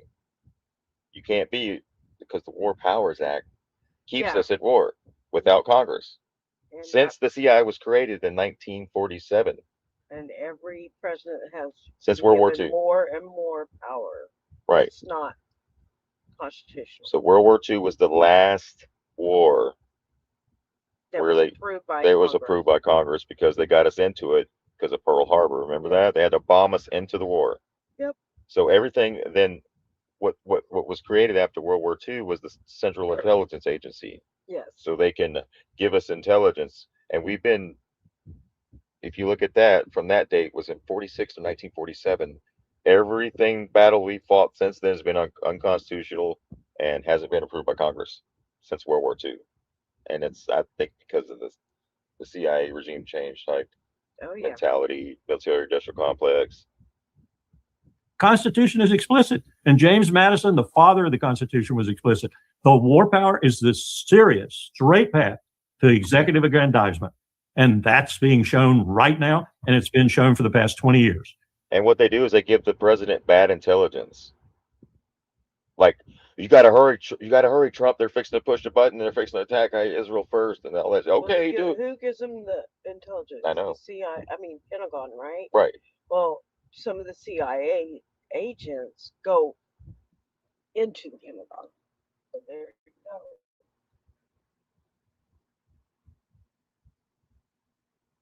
All right. Could y'all hear Miss Sheepdog? Could you hear her, Nadine? Yeah.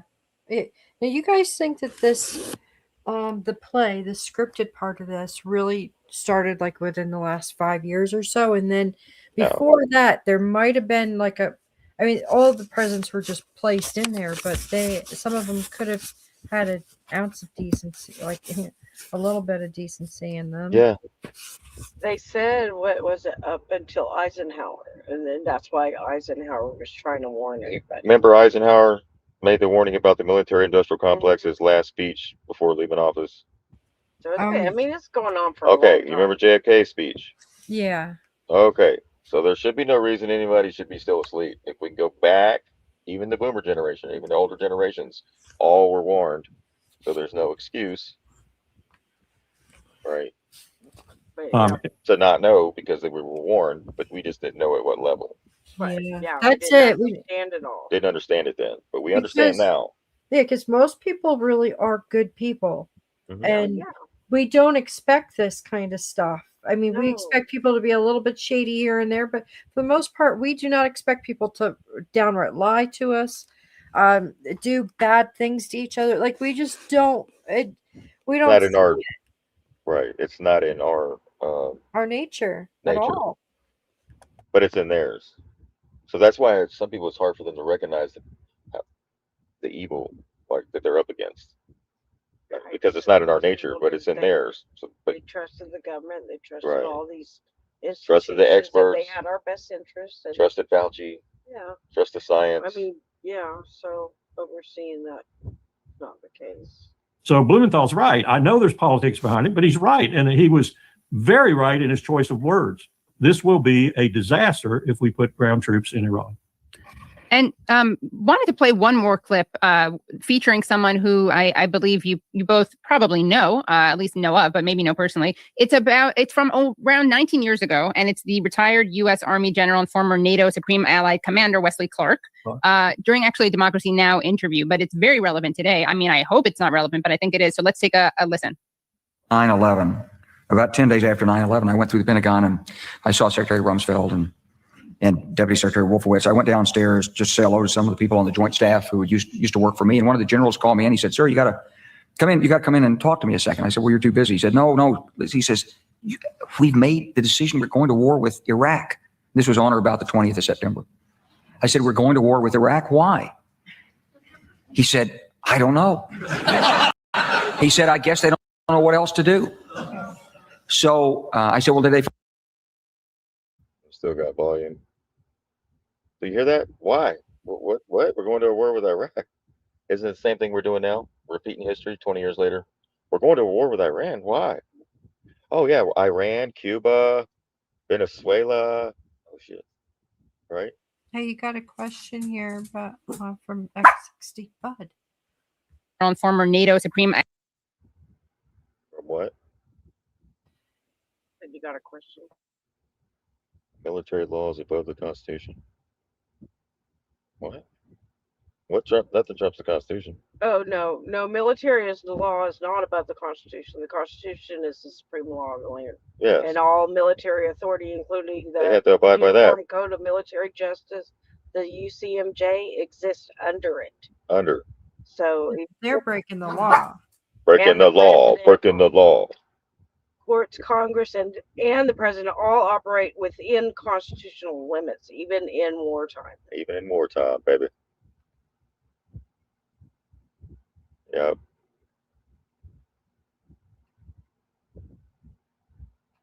So did we get that answer for the question? Yep. Yeah, you're good. So nothing trumps it. Nothing trumps the Constitution. Everything falls underneath it. Right. Even military. That's the framework. Even during wartime. Secretary Rumsfeld and Deputy Secretary Wolfowitz. I went downstairs just to say hello to some of the people on the Joint Staff who used to work for me. And one of the generals called me in. He said, sir, you got to come in. You got to come in and talk to me a second. I said, well, you're too busy. He said, no. He says, we've made the decision. We're going to war with Iraq. This was on or about the 20th of September. I said, we're going to war with Iraq. Why? He said, I don't know. Like, what? Because $2.3 trillion just went missing, guys. And from the Pentagon. Hell yeah, we got to go to war. You want these people to hang us all? We need a distraction. He said, I guess they don't know what else to do. So I said, well, did they find some information connecting Saddam to Al-Qaeda? He said, no. He says, there's nothing new that way. They just made the decision to go to war with Iraq. He said, I guess it's like we don't know what to do about terrorists, but we got a good military and we can take down governments. And he said, I guess if the only tool you have is a hammer, every problem has to look like a nail. So I came back to see him a few weeks later. And by that time we were bombing in Afghanistan. I said, are we still going to war with Iraq? And he said, oh, it's worse than that. He said, he reached over on his desk. He picked up a piece of paper. He said, I just got this down from upstairs, meaning the Secretary of Defense's office today. And he said, this is a memo that describes how we're going to take out 7 countries in 5 years, starting with Iraq and then Syria, Lebanon, Libya, Somalia, Sudan, and finishing off Iran. What are your thoughts on this? Well, I was privy to his briefing when he came back to the State Department, right after he'd been summarily relieved, really, by Bill Clinton. It wasn't broadcast that way, but he was. And I knew how he had come to that circumstance. And I knew that people were very, very angry with him who had led him to that circumstance. And that's a different story. But I know what he's saying there is accurate because I got kicked out of the Pentagon as Powell's policy planning member, putting together joint talks between the Joint Staff and the State Department's policy planning staff. We had 3 meetings and then Rumsfeld found out about us and kicked us out. The military guys were very alarmed that we'd been kicked out because it ended all coordination between the 2 most important cabinet offices for national security in the administration.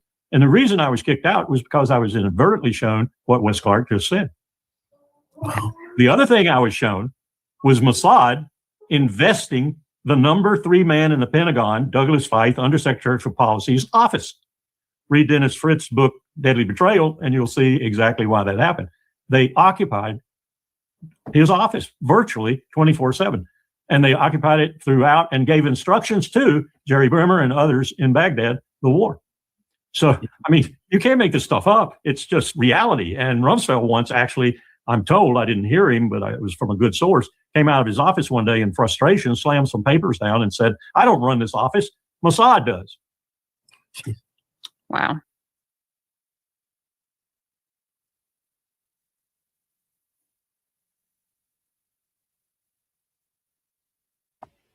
Hey, you talking?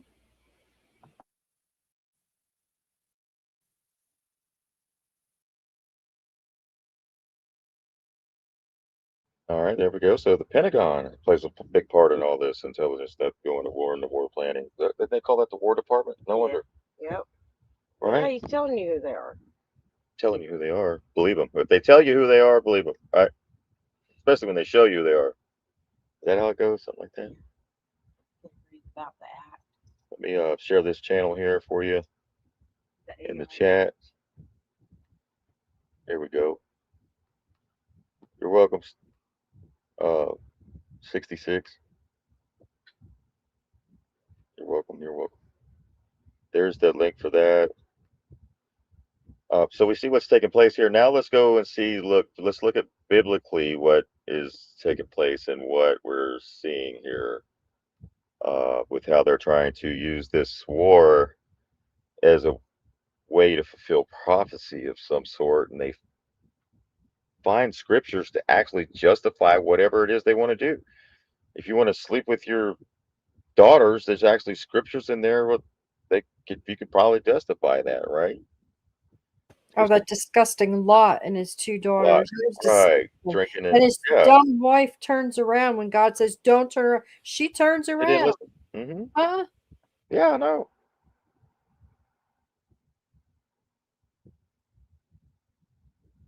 It's like, who you gonna listen to, right?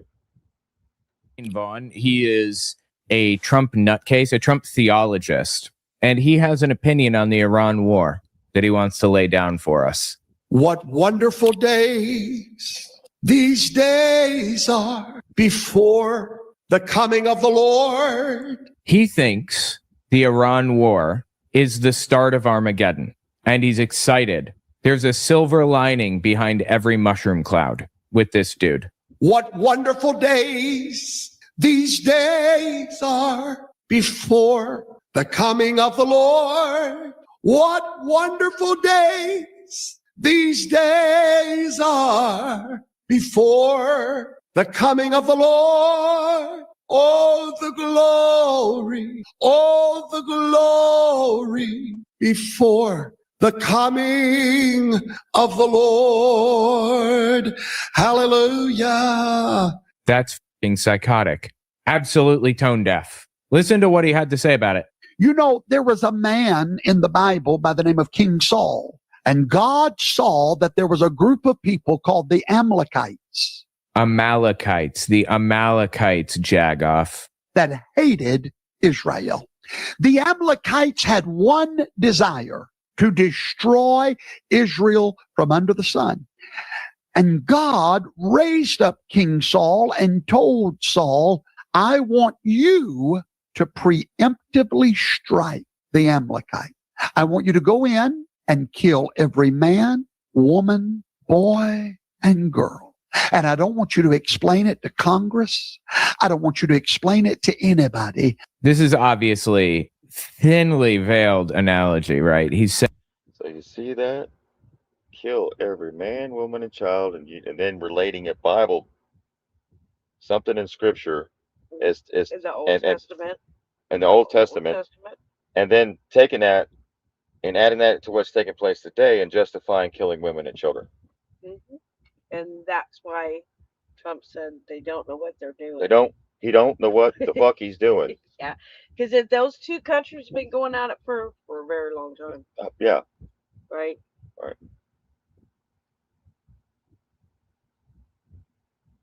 I want you to explain it to anybody. This is obviously man, woman, boy, the Amalekite. I want you to go in and kill every man, woman, boy, and girl. And kill every man, woman, boy, and girl. And I don't want you to explain it to Congress. What? Just do it. Wow. Wow. Don't even get Professor Toto to Congress or to the people. Professor Toto. Don't say so, right? What are you doing here, sir? The hell are you justifying murdering women and children for scriptures for Israel that you're reading about in the Bible? It has nothing to do with the one we're seeing today. Yeah, he's just summing it up for you. Yeah.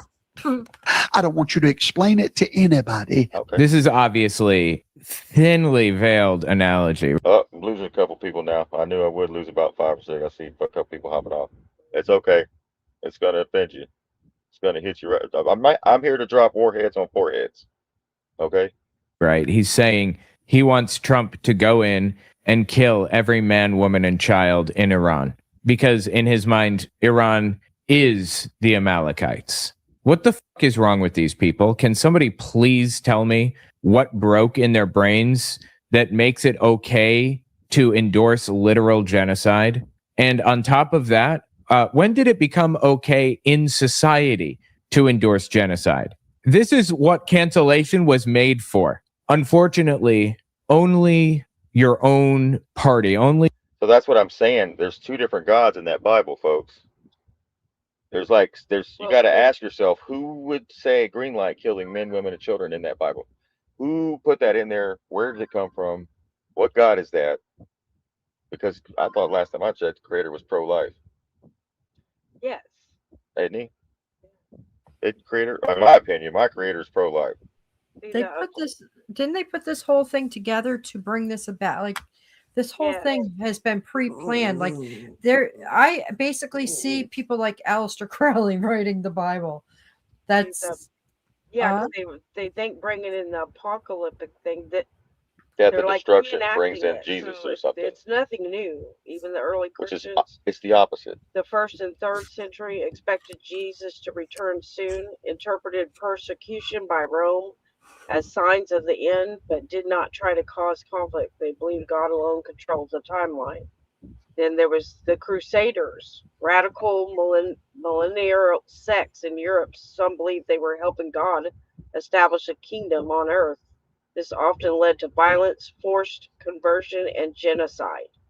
And then 19th and 20th century, polarized by the Schofield Bible, rapture theology, prophecy conferences. This taught that Israel's political events, signs of the end, war in the Middle East, fulfillment of prophecy. Christians should watch for signs, what they're told. Yeah, so that's why he's singing and all joyful, because to him, he's break the Jesus. Well, if that's the case, then how come Jesus didn't return when Iraq took place? But this is what it says, because they Armageddon. They believe this is the final defeat of evil by God, not a human war. Jesus' kingdom is not political. Luke 17:20 says the kingdom of God does not come with observation. The kingdom of God is within you. John 18:36. Can you repeat that one? Luke 17:20 through 21. The kingdom of God does not come with observation. Observation. The kingdom of God is within you. John 18:36. My kingdom is not of this world. So you don't need to bomb your neighbor in order to bring him back? Right. Okay. It's within. All right, so it's already, he never left, folks. I don't know what everybody's waiting for a return when he never left. Only thing that's missing is the void within ourselves in our relationship connection with Jesus rejects political violence. John 18:36. Jesus will not return. Can you repeat that? Jesus rejects what? Political violence. What scripture? John 18:36. John 18:36. Jesus will not return in the flesh as before. 2 Corinthians 5:16. 1 Corinthians 15:50. Christians are also called to be peacemakers. Peacemakers, 5:9. not bomb droppers. So he's doing quite the opposite of what is Christ-like. So this is why all this had to take place. If Trump would have not made this excursion, we wouldn't be witnessing this whole end times prophecy coming full circle. So that shit can stop. First time. They've used the end times prophecy and end time stuff. But I told you every 100 years. Schofield Bible. Right? Yeah, if you got a Schofield Bible, then really there's no excuse at this point. You should automatically know you're supposed to be preserving life, not saying, well, those kids and women can die over there in order for me to be fulfilled in prophecy or for the return. All right, let me keep going. Your own support base can cancel you.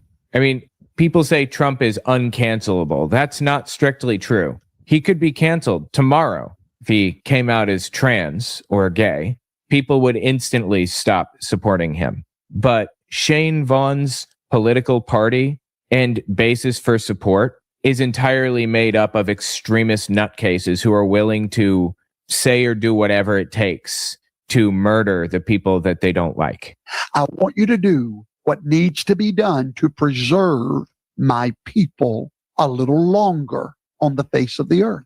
Now, if King Saul was to do that today, the entire world would turn against him. But you see, when God is in something and a man doesn't care what the world thinks, he is obeying the dictates of God himself. When God raised up Donald Trump, Iran is to America what Amalek was to Israel. The same thing. Unfortunately, Shane Vaughn isn't the only one saying this absolutely psychotic, messed up shit. Greg Locke said something similar recently about Canaanites. As it turns out, Lebanon shares about 90% DNA with Canaanites. The Canaanites are Lebanese people. And there's an actual order in the Bible, an active standing order from God to genocide all Canaanites. So It's funny that Greg Locke lives in Lebanon, Tennessee, isn't it? Or wherever Lebanon, isn't that where he's at? That's funny. Interesting location. Greg Locke is all in. I whisper something. Right now, they possess much less land than God's actually given them. And there will come a day they'll own all of it. Talking about Israel. They'll get the parts of Lebanon. They'll get the parts of Iran. They'll get the parts of Syria. They'll get a little bit of Turkey. They will get all that God has promised them, because when Joshua walked the land, God said, I'm telling you right now, everything you can walk and everything you can see, I'll give it to you. And let me just say this by way of some vision casting. If you can see far, God will take you far. And the Bible says that God established his covenant with these people. He remembered it forevermore unto the land of Canaan. He said, it's all yours. That promised land, it's all yours. Now, let me just say something. I shared this with my wife this morning. This is just a moment of clarity. Is he pro-American or pro-Israel? Because it seems like he's just excited about Israel taking all this land on our dime. We're funding this shit. We're sending our kids to die. We're billions of dollars being sent, weapons, everything. And Pastor Greg Locke is excited, ecstatic that Israel can, whatever they see, they can have. What about America, Greg Locke? What about Americans? What about your congregations living paycheck to paycheck? What about them spending $10 at the pump? What about the gas prices going up, grocery prices, right? People's medical bills. Man, we can go on forever. You know the spill. Well, Greg Locke's not preaching about that. Why is that? He went over there. This guy, Shane Vaughn, he has 13,000 people basically, subscribers. Yeah. And he's getting like around 1,000 from what I'm seeing, 1,000 people. Yeah, it's not many. 1,000 a day. Yeah, so he the whole thing is going down, hopefully. You never know, but yeah, I just wanted to look to see who was actually paying attention to him and who Right. was No, I don't think people are. so yeah, he's getting like 1.3 views for 9 days ago. Like they're not loyal. Yeah, so 1 month ago we got 371 views on the Seven Thunders. I don't know what the hell, but yeah, that's good news. So that he doesn't have like loyal every. Right. So, yeah, he was on Mike's. He was on the show one time. I think we'll have to pull that up. He called me and Mike something. I forget. Something about hopium, this and this, that, and the other. Talking about because he was. That was when after they stole the election and all that.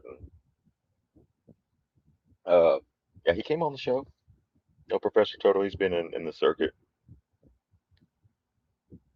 For our church. So Greg Locke's excited. So I shared this with my wife this morning. This is just a moment of clarity for our church. Okay, everybody say global vision. Globalist. Everybody say global vision. Why would you tell them to say that? Global vision. That's a globalist. Yeah, his church is a global. Okay. Oh, he's a globalist. Global vision. One more time. So This is an application. I'm not writing a book or building a theological premise on this, okay? That's actually exactly what he's about to do. I don't know why he said that. But I find it interesting because they that in order to tell you what they're going to do. come into Canaan land, they had to conquer the Canaanites. Now, there is no official group today called the Canaanites, but I find it interesting. Did you know there is a group of people, there's a country that has 90% DNA connection to the Canaanites? You ready for it? It's Lebanon. The Lebanese people have 90% DNA connection to the Canaanite. And I read that this morning, and I came and I told my wife over a cup of coffee, and I'm going to cry about it right now. It may be just an application, but I said the Lord has sent us in to conquer these Lebanites, amen, for the gospel of Jesus Christ. Lebanon shall be ours. God moved us from Egypt to the promised land, church. He moved us to the promised land. These people are genocidal. They are ready to literally murder anybody, whoever it takes to spark Armageddon. That should disturb the fucking shit out of you. It certainly disturbs the shit out of me.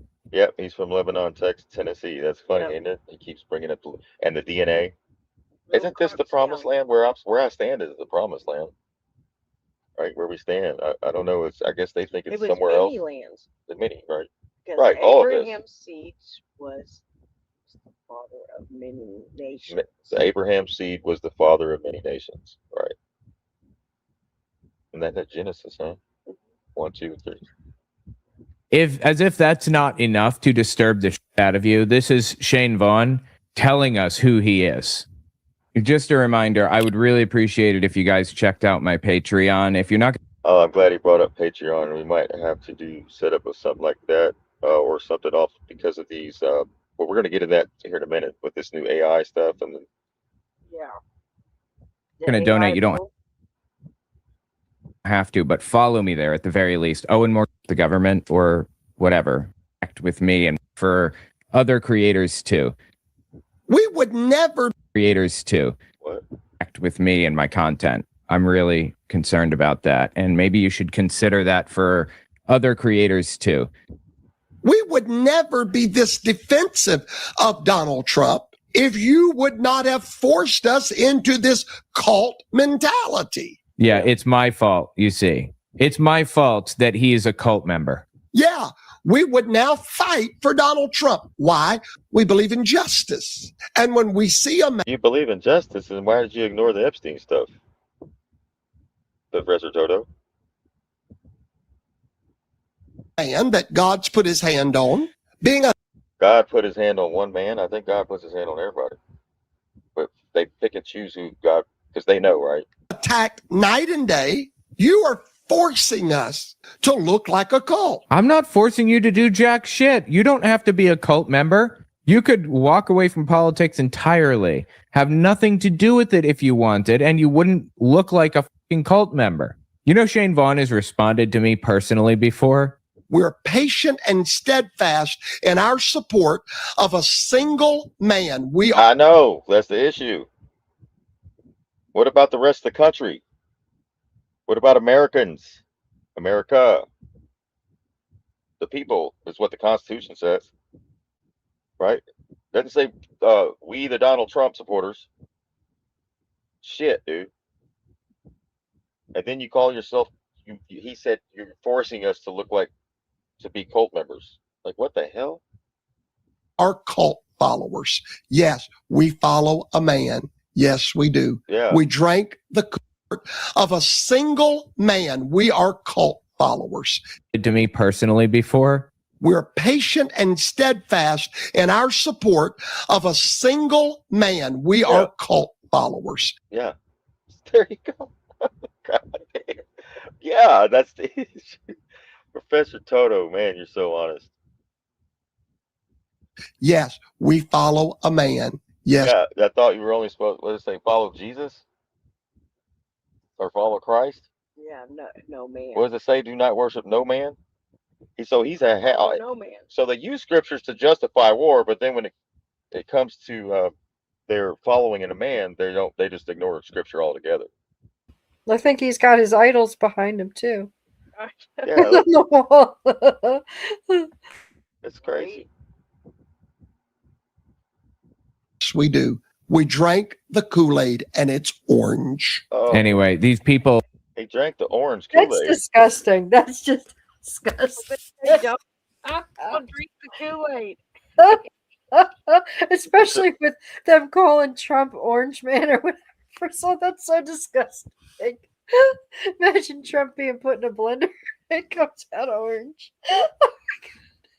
That's gross. Oh man, they drank the orange Kool-Aid, guys.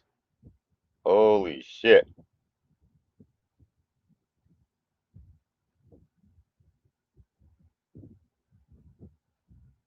Followers. Yes, we follow a man. Yes, we do. We drank the Kool-Aid and it's orange. Anyway, these people seriously need help. Seriously. How the did we get here? Absolutely insane. I don't know. Makes no sense. Tell me what you think in the comments. That don't make any sense to me. So we're going to talk about, so that's where we're at. There's a lot of masks coming off and people really showing their true colors and stuff. Not being Christ-like at all, but more of whatever Trump. What happens to Toto when Trump leaves office? And he doesn't get whatever the hell he was waiting on. What do we ship to then? Right. Right? Is it going to be JD Vance? The one that's going to be chosen by God to finish it off? Finish off all the brown countries, right? That's all we bomb is brown countries. So the Trump America AI Act. Yeah, go ahead. This is a bill that they're introducing. It hasn't passed yet, but seems every one that they put up gets passed, right? So this goes back to Section 230. Remember way back when Trump was talking about we should pull Section 230. It has to do with social media feeds becoming more heavily monitored. Because Section 230 sunsets, platform became legally responsible for whatever users post. So for everyday users, this means the more posts get flagged or removed, stricter filters on political content, delays before posts appear if AI is involved, fewer small platforms because they can't afford compliance. Your feed becomes slower, safer, and more controlled. All AI generated content is watermarked and logged. Anything created with AI, images, videos, text, voice must be watermarked, traceable, stored for 90 days, and available for federal inspection. This affects memes, AI generated art, voice clones, chatbot conversations, and deep fake style videos. Users lose autonomy in AI creation. Right. Increased identity verification to prevent synthetic media misuse. Platforms may require a government ID, phone verification, biometrics checks, face or voice. This becomes more common because platforms are reliable for what users generate. More surveillance on online behavior. Platforms must track who generated what, when it was generated, what tools were used, and whether it was edited or reposted. Everyday users leave a deeper digital footprint. Job changes and notifications because companies must report displacement. Workers may receive federal notices about automation.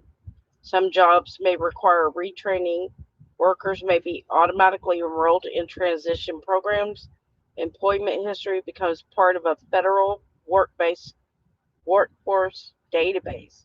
This affects retail, customer service, logistics, and office work first.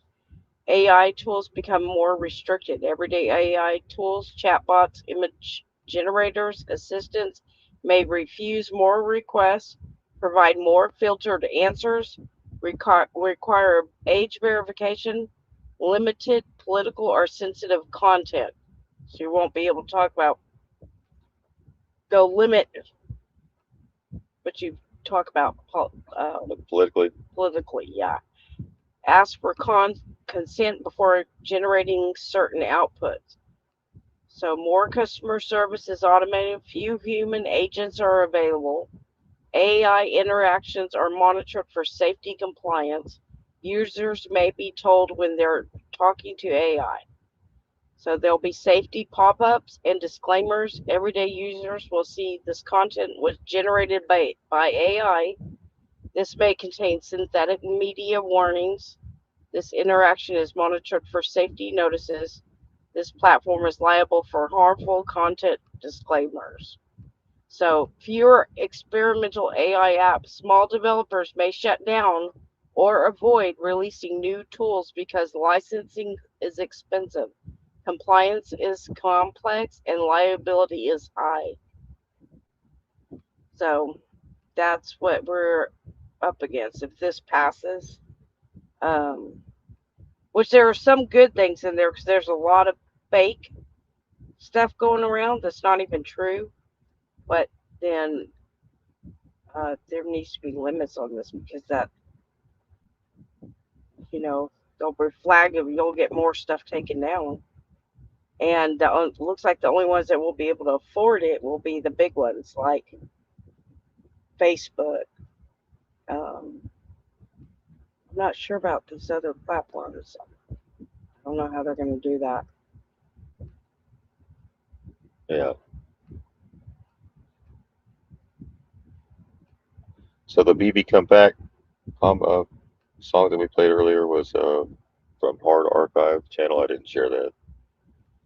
Yeah, so that's got its pros and cons, right? So some people won't be able to share some of that fake AI stuff if it's not. Right. I mean, I think they'll still be able to do the AI stuff, but they would have to be. It can't be something. I don't know how they're going to do that. I really don't know. But the political thing, right? The political. I don't like that. That's how you. That'll be interesting to see how that goes. That'll be interesting to see how they handle that, right?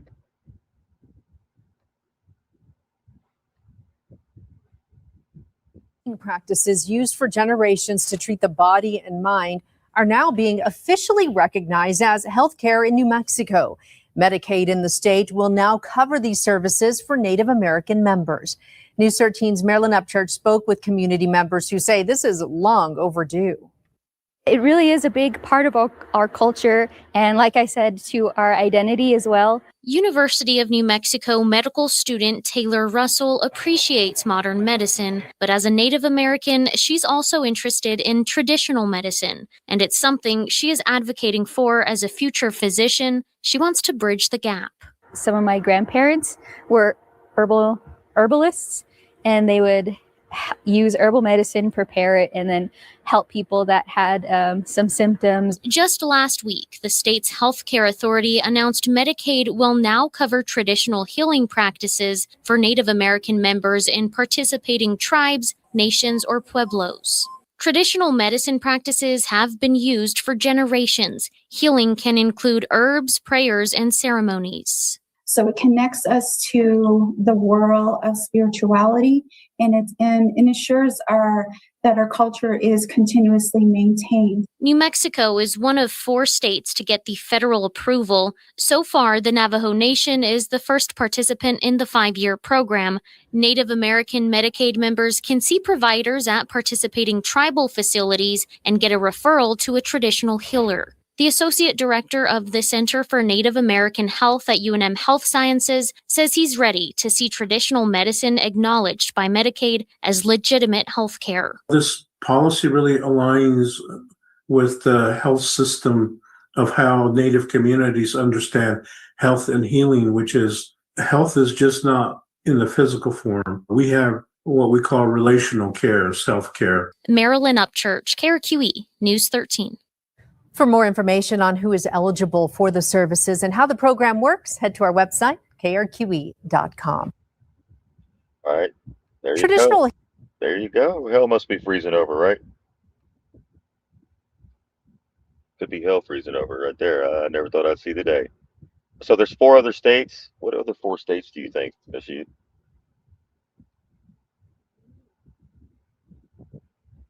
What other states that are doing the herbalist thing?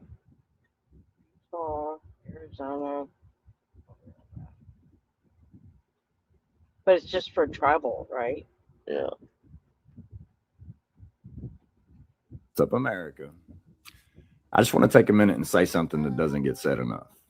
To the men and women out there who are standing up, who are learning, researching, filing paperwork, going into courtrooms, questioning systems, demanding accountability the lawful way, I see you. From someone who has sacrificed years of his life walking a difficult road, from someone who has lost friends, comfort, reputation, and ease for the sake of conviction, I see you, and it matters. Because this road, it's not glamorous, it's not easy, it's not rewarded with applause. It costs you. It costs relationships, it costs peace, it costs convenience. But you still show up, you still study, you still stand firm, you still speak when it would be easier to stay silent. That's courage. Not noise, not chaos, not reckless emotion. Courage is consistency in the face of resistance. And across this country right now, I see giants forming. Different backgrounds, different stories, different journeys, but the same direction. People rediscovering their dignity, rediscovering their responsibility, rediscovering that freedom isn't given, it's maintained. You're not doing this for clout. You're doing it for your kids, for your neighbor, for your future. And whether people understand it or not, history is shaped by those who refuse to kneel to apathy. It's that you're not asking someone else to fix it. You're becoming stronger yourselves. You're learning the law. You're learning your rights. You're learning discipline. You're learning restraint. That's maturity. That's evolution. Awakening isn't fireworks and conspiracy boards. It's responsibility. It's self-mastery. It's realizing that power without control destroys, but power with integrity builds.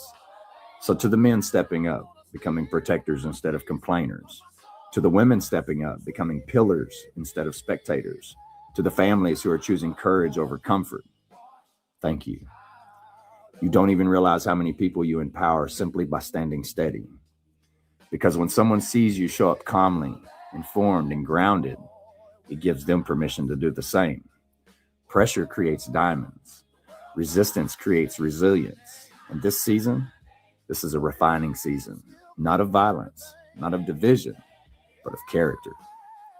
You don't need to hate anyone to stand firm, and you don't need chaos to create change. Steady pressure moves mountains, and that's what you're doing. So from one man who's carried this weight, who has felt alone on this path, seeing others rise doesn't just inspire me, it strengthens me. It reminds me that conviction is contagious. It reminds me that courage multiplies. And it reminds me that we are not meant to fight alone. We are meant to stand together. Stay disciplined, stay informed, stay honorable. Raise your children to be strong, not bitter, aware, not paranoid, courageous, not reckless. Real warriors don't look for a fight. They prepare, they stand firm, and they protect what matters. If you're out there standing in truth with integrity, you are seen, you are respected, and you are appreciated. Keep going. I love y'all. 903 out.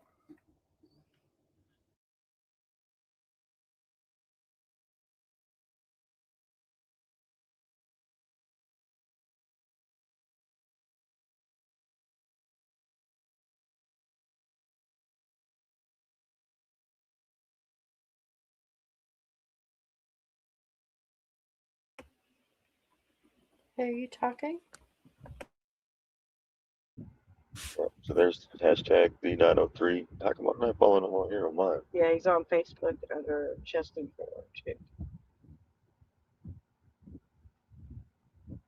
There you go. Go give him a follow. Hashtag D903. Chesty Puller on Facebook. Semper Fi. Right. Fi.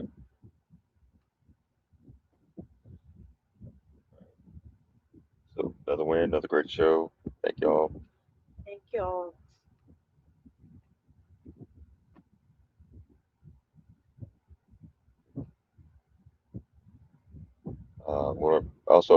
prayers for Georgia Peach.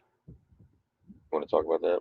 Yeah, they said she got out of the hospital. Someone said she got out of the hospital.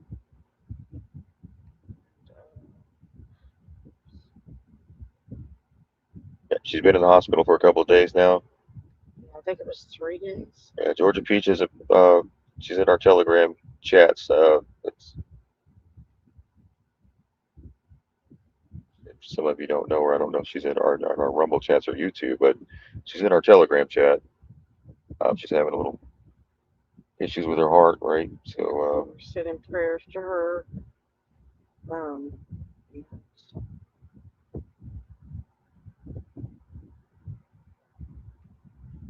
so if you guys can lift her up in your prayers tonight. And Patriot Nana. Patriot Nana.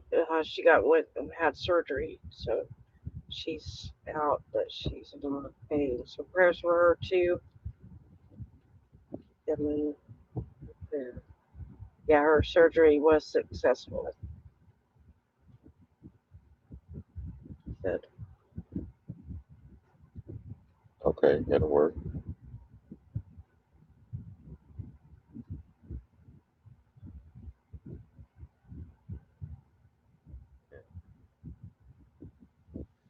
So that's it. We want to also remind people to check us out at sheepdogspets.com. Also, the Sheepdog Swap. Also, if you can't afford to help out, that's fine. Click like, subscribe, and share. That's free. All right. We're still going to be here doing the shows regardless. So.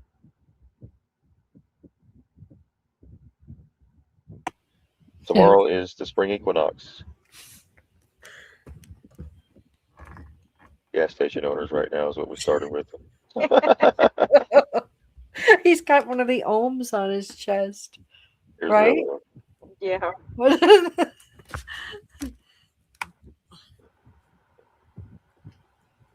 Funny but not funny, right? Gonna have us all on bicycles here pretty soon. Or calling Ubers. Who can afford an Uber? Oh my goodness. Oh, right. Love and light. Thank you all for joining us tonight.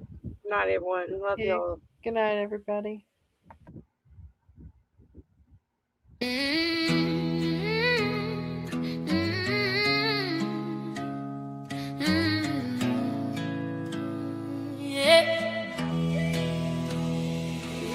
We work, they take, we grind, they take breaks.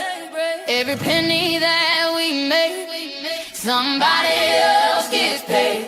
But we awake now, we ain't the same now. If the whole world stopped, they shut the whole game down. Clock in, clock out, same story every day. You sweat for $1 and $1 burns away. Price is going up while the paychecks shrink. Can they tell you work harder than that logic don't sing? You feed the machine while your fridge looks thin. You pay before you eat, how that make any sense? They tax you on the front, Tax you on the back. call it responsible while they use loopholes and never pay it back. But something in the air feels different. People look around like, hold up, wait a minute. If we all took a breath, took a pause, took a stand, they remember real quick who's really running this land. We work, they take, grind, they take breaks. Every penny that we make, somebody else gets paid. But we awake now, we ain't the same now. If the whole world stopped, they shut the whole game down. You ever notice how the rules only bend? They get loopholes, we get bills we can't pay. They get write-offs, we get better luck next year. They get bonuses, we get you lucky you're here. But the truth hit hard when you finally see a system built on workers who can barely breathe. And you laugh to keep from crying, say Everybody quit. cause deep down you know the whole thing's counterfeit. If the farmer stopped, No food, if the trucker stopped, no goods. no goods. If the nurses stopped, no care. If the builder stops, No homes anywhere. if the worker The stops, world stops too. Funny how they need us more